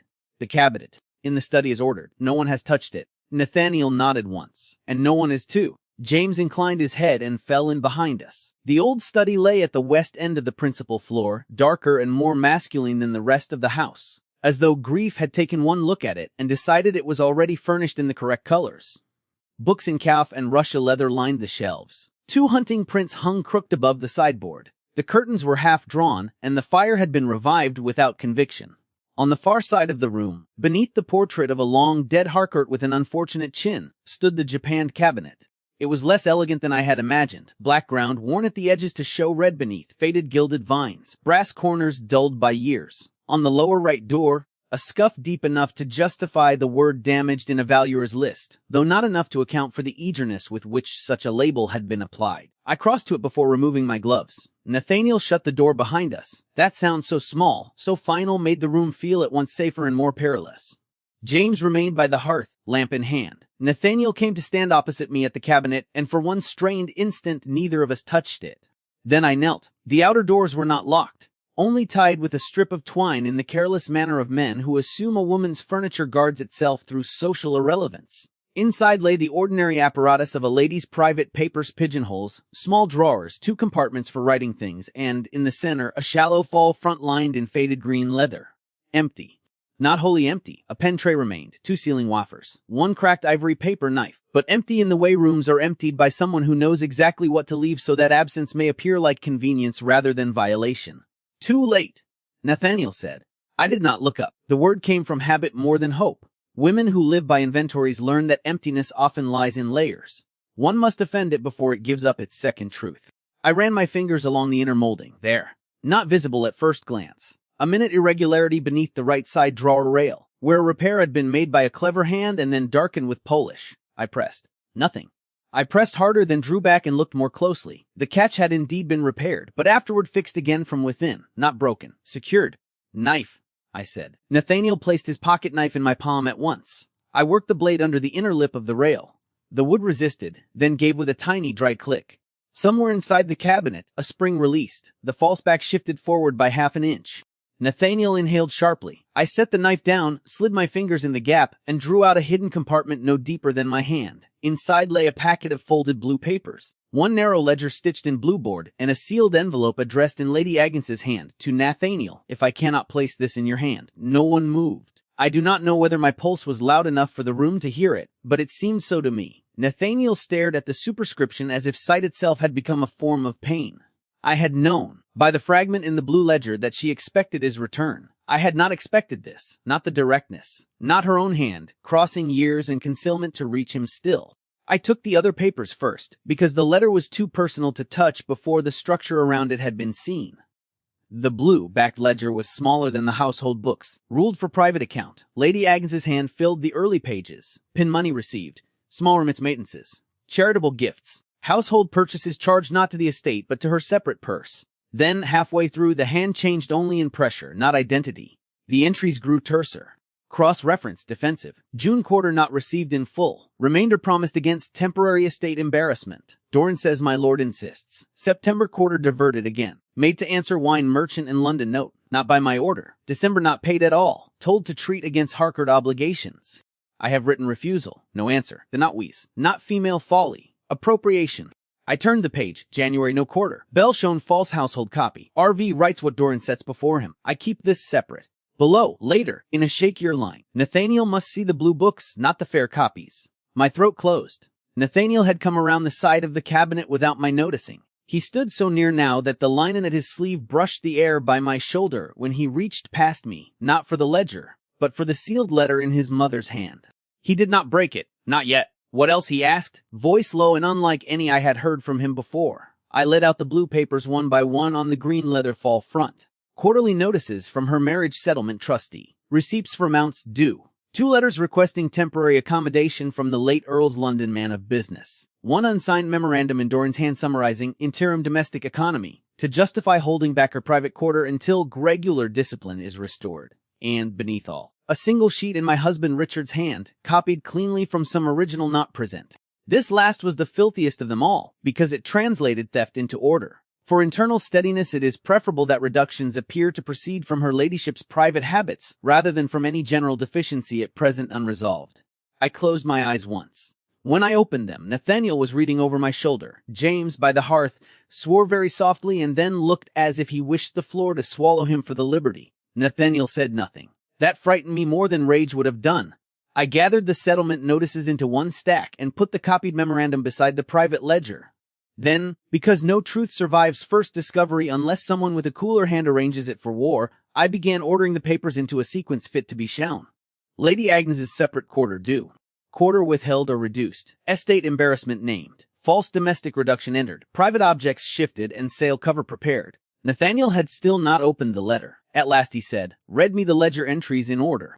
So I'd not quickly, not theatrically, not as though presenting evidence to an audience that must be pleased. Simply in sequence. Because sequence is what rescues a wronged woman from becoming an anecdote. When I reached RV writes what Doran sets before him, my voice altered despite myself. Only by a little. Enough. Nathaniel heard it, he said, without looking at me. Go on. I did. When I finished, the room had changed. Not the furniture. Not the temperature. The moral weight of it. We were no longer assembling a case from impressions in hidden rooms. We had crossed into the land of names, sums, and deliberate acts. The Countess had paid for Harcourt debt from money not meant to answer it, had objected, had been overruled, and had watched the record of that overrule rewritten into private feminine disorder. Louisa knocked once and entered without waiting. Mrs. Pell came behind her. I should perhaps have objected. Nathaniel did not. He simply stepped back from the cabinet enough to admit them fully into the room. Louisa saw the open secret compartment and the papers spread beneath the lamp and understood at once that the hour had gone beyond her. Well, she asked. Nathaniel looked at his sister for a long moment. Then he said, Mama did not ruin the house. The house used her money, then taught the records to say she had spent herself into disgrace. Louisa went white, then white again. Mrs. Pell made a sound in her throat that was almost a sob and almost a prayer. I held out the private ledger. Louisa took it first. She read faster than I expected, slower than she wished, and when she came to the December entry her mouth trembled once and then went hard. She wrote it down, she said.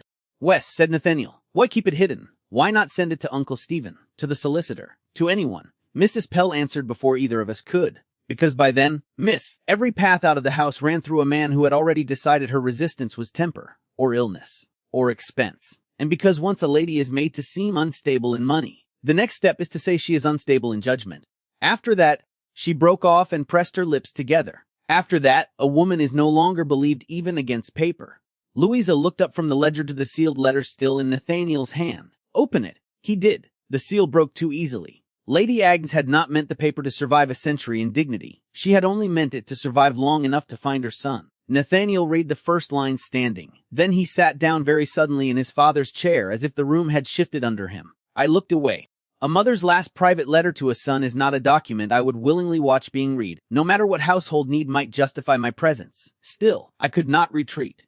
Not now. Not when the letter itself might contain instruction essential to the case. After a moment he said, "You had better hear it." His voice had gone almost flat. He read. Lady Agnes wrote more plainly than I would have expected from the careful entries of her ledger.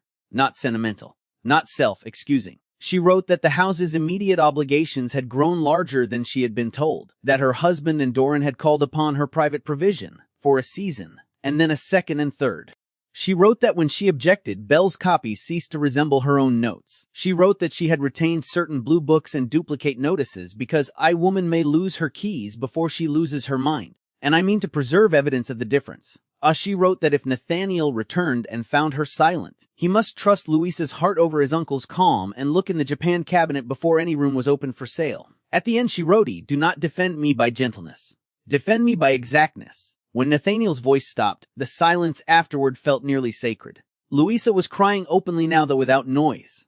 Mrs. Pell stood behind her with one hand pressed over her own mouth. I thought, not for the first time, that Lady Agnes would have liked no one and respected everyone in the room only if they proved equal to her line. "Do not defend me by gentleness, defend me by exactness." Nathaniel folded the letter carefully, once then again, and set it beside the ledger. "James," he said, "send for Mr. Hale, the family solicitor then, not Doran's man. Better. At once, my lord, and for Bell, if he can be found before dawn. I want him here." James left. Louisa dried her face with the heel of her hand in a gesture so unladylike and so brave I could have embraced her for it. Nathaniel looked at the papers, then at his mother's letter, then at me. "You were right," he said. "I did not ask about what. There was too much of it." "No," I said quietly. "She was." The corner of his mouth moved once, not in humor but recognition. Then he rose, gathered the settlement notices and the copied memorandum into a cleaner stack, and said, with a force that made the room feel newly built around him, "By morning this stops being a rumor and becomes an account." He turned to Louisa. "No Underwoods, no callers, no apologies." Louisa nodded. He turned to Mrs. Pell. "No more packing. Nothing leaves this house." A pause. "Nothing," he repeated, and this time it sounded less like order than vow. Mrs. Pell bowed her head. "My lord." His gaze came back to me at last. "We do this once," he said. "And properly." I believed him. That was the beginning of the danger. By 8 o'clock the next morning, Rowanheath had ceased to be a house and become an argument. Not a loud one. Lewdness belongs to people with nothing written down. This argument was conducted in the late Earl's study with ledgers, copied memoranda, settlement notices, 2 lamps though the sun was up, and enough controlled hatred in the room to sour milk. Mr. Hale, the Harcourt solicitor, arrived first, spare, grey, and so dry in manner that one expected him to leave powder on the chair. Bell came next, older than I had imagined, with the face of a man who had spent years carrying obedience in one shoulder and shame in the other. Doran was brought down from confinement and placed at the far end of the room, as if already half removed from respectable use. Louisa sat upright by the window, pale but composed. Mrs. Pell stood near the door. James admitted the Ash Lane clerk last and shut him in with us, so the sale itself might hear what would end it. Nathaniel took his place at the desk with Lady Agnes's letter before him and the blue-backed ledger open to the page that mattered most. He did not make a speech. For that alone I could have respected him. He said, "Mr. Hale, you have seen the private settlement notices." "I have," and the ledger in Lady Agnes's hand. "And your conclusion?" Mr. Hale removed his spectacles, cleaned them with a square of linen, replaced them, and spoke as if dictating to history and not to the people before him. "My conclusion is that Lady Agnes Harcourt's separate quarterly provision was diverted repeatedly to answer obligations of the estate without her lawful continuing consent. That after her objections, the household record was altered to make those diversions resemble private reductions or feminine mismanagement, and that the concealment was then carried forward into sale preparation. No one in the room moved. No one, that is, but Doran, whose hand twitched once against his thigh as if he had thought better of reaching for a paper that might save him. Nathaniel said, "By whom?" Hale glanced not at the Earl, but at the evidence. "By more than one hand," he said, "but by one governing intention." Bell made a sound in his throat. Nathaniel turned to him. "Speak." Bell looked first at Doran, then at me, then finally at Lady Agnes's letter, and whatever decency still lived in him chose its side. "The late Earl was pressed," he said. "More than the house knew. London paper, wine accounts, a note against timber not yet cut. He wanted the quarter money bridged through and returned before Lady Agnes felt it. Mr. Doran said it was temporary." Doran snapped, "Because it was meant to be." Bell flinched but went on. "Her ladyship noticed in June, then again in Michaelmas. She kept her own notes after that. I warned Mr. Doran it would not hold." "What did he say?" asked Nathaniel. Bell swallowed. "That Lady Agnes was nervous. That a woman's private books were not fit to govern a house under strain. That if the copies were made cleaner and the breakfast things moved in the lists, no one would thank us for preserving scruples at the cost of the estate." Doran drew himself up. "I said no such." Nathaniel did not raise his voice. "You will speak when I require it." That was enough. Doran shut his mouth. Bell kept his eyes on the desk. "One I would not alter more in my own hand. Mr. Doran said he had found someone for copy work. A widower's son from Bath first and later another man. Vale, there it was. I kept my face still by force." Bell went on. "He made the fairer copies, the smoother ones, the ones meant to stand if anyone asked for clarity instead of the rough books." Mr. Hale said, "Did he originate the scheme?" Did Lady Agnes authorize the diversions? Did she object? Did she lose access to keys and papers afterward? Belle's mouth tightened. More than she ought. Doran could no longer bear his own silence. This is grotesque, he said. The estate stood at the edge of exposure. The late Earl was under intolerable pressure, and her ladyship. He gave the title precisely the amount of respect necessary to insult her with it. Was not equal to the practical burden of what must be done. We all acted to preserve the family. Louisa rose so quickly her chair struck the floorboards. My mother gave her own money, was denied her own keys, had her records altered, and then was made to look reckless, so you could call it preservation. Doran turned toward her with the patience of a tutor addressing an emotional child.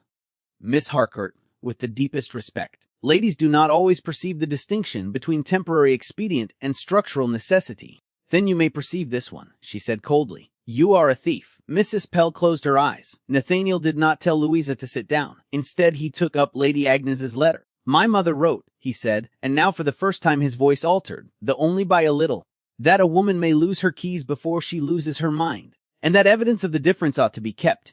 That evidence is now before us. He laid the letter beside the settlement notices, the copied memorandum in Richard's hand, and the blue ledger, one after another, not a flourish. A Caesar Hales, he said. State it plainly for everyone in this room. A Hale did. Lady Agnes Harcourt did not consume the estate in private extravagance. The estate consumed her separate provision. The false record against her was constructed after she objected. The later movement of silver and family effects served to naturalize an earlier financial deceit. That is the plain account. Even the Ash Lane clerk had gone pale by then. He cleared his throat once. My lord, in that case the instructions given to our rooms are void, Nathaniel said. Everyone. The clerk bowed slightly, already eager to survive by obedience. Yes, my lord. Nothing bearing my mother's name, my sister's future, or this house's family plate leaves Rowanheath under any prior memorandum. Understood. Nathaniel looked to Hale. Can you stop the sale without widening this into county theatre? Wes, said Hale. Provided we move quickly, keep the explanation to financial correction and private family review, and do not permit the moral lie to continue traveling ahead of us. Do it. And Doran. Nathaniel's eyes went to him at last. There are looks that strip a man faster than any legal sentence. You will make a full written statement before noon, he said. Every diversion, every copy instruction, every room from which goods were removed, every clerk or carrier employed, every order given in my father's name or under cover of my mother's. If you omit one thing, I will know by what remains. Doran licked his lips. My lord, I acted under the late Earl's authority. I know. And for the estate? No, said Nathaniel.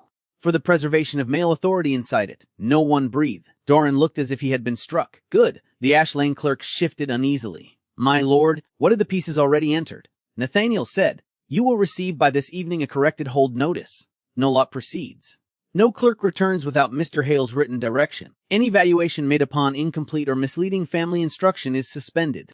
The clerk nodded at once. Business then. Exactness. Lady Agnes would have approved. Only when all that was set in motion did Nathaniel turn to the most dangerous paper still on the desk, the copied memorandum in Richard's hand and the small payment slip naming him. He did not look at me before speaking.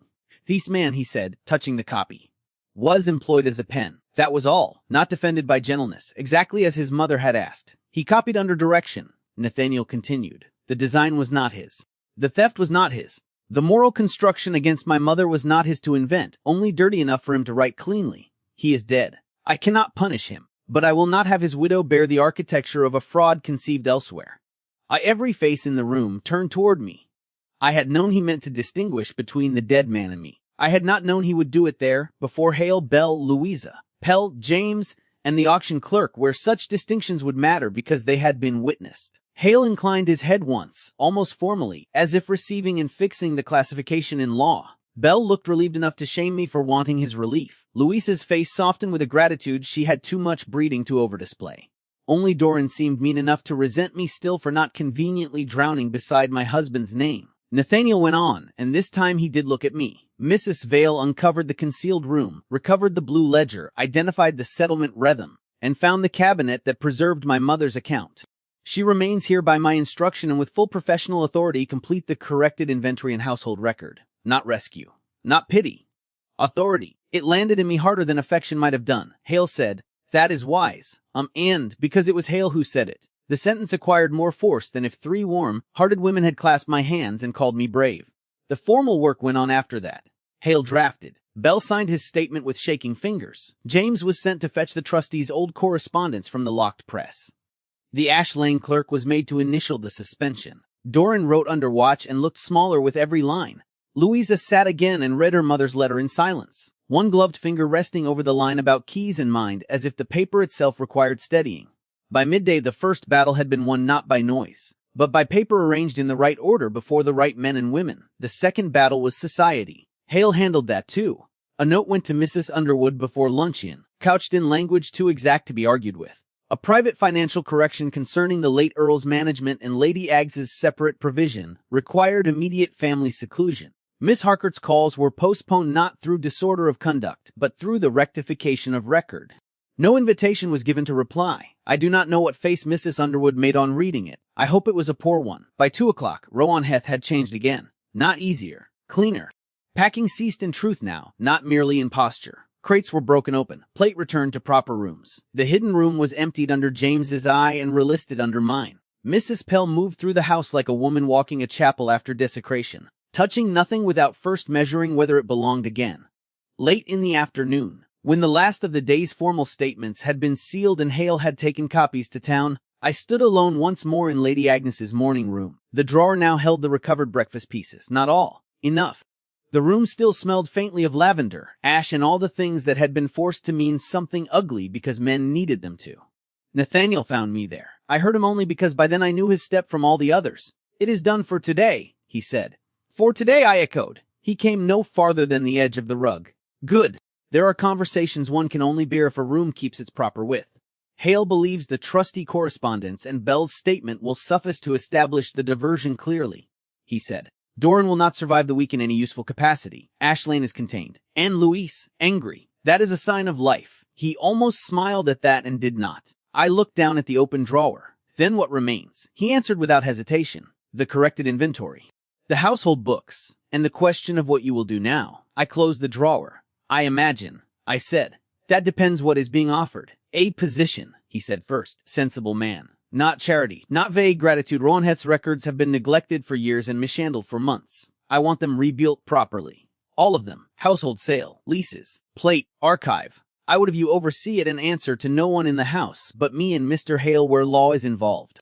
That was already more than many women ever receive. Named work, name authority, name chain of answer. I should perhaps have spoken at once. He continued before I could. "And when that work is done, if, by then, you have not found me intolerable beyond correction, I would ask leave to court you openly." The room did not sway. He had not crossed it, had not touched me, had not softened the proposition into rescue debt or convenient gratitude. He had placed it before me with the same dangerous exactness his mother had required of him. I said, because I had to say the worst thing first, "My husband's hand is in your mother's ruin. My name will never be wholly clean of it. No one's name in this house is wholly clean." "It is true." I almost laughed. Instead I asked, "And if society grows bored of distinction again, then it may grow bored while I persist in making it." There was no flourish in that either, only the steady, rather alarming certainty of a man who had finally found a moral axis and meant to keep it even if the county snapped around him. I looked at him for a long moment. "Do you always bargain like this?" I asked. His mouth moved just enough. "Only when I am serious." The answer warmed me in places I had no wish to confess. So I said, "Your first offer concerns work. That is wise. And the second?" "That depends upon whether you can endure being answered honestly for the rest of your life." His gaze held mine. I had begun to hope for nothing less. That was when I crossed the room. Not quickly, not foolishly, simply as a woman goes to meet the man she has decided not to send away. When I stopped before him, he still did not touch me until I tipped my face up and made the permission plain. Even then the kiss he gave me was not conquest, nor apology, nor heat pretending to be salvation. It was steadier than that. Warm mouth, careful hand at my jaw, the sort of kiss that says I know exactly where you stand and come nearer anyway. When he drew back, I rested my fingers once against the front of his coat, above the place where Lady Agnes's letter had ridden for half a day. "Very well," I said. "No plough." I looked up. His eyes had gone brighter than the room deserved. "Not very well." "Exactly." This time I did laugh. Outside the windows, the evening light thinned over the park. Downstairs, Rowanheath had begun the slow, awkward work of becoming a house in which the truth had been spoken and must now be lived with. It would not be easy. Louisa would still pay for some of it. So would he. But the sale was halted. Lady Agnes's account was restored. My work had a name, and the man before me had offered not escape from consequence, but a place beside him inside it. For a woman like me, that was love enough to begin with.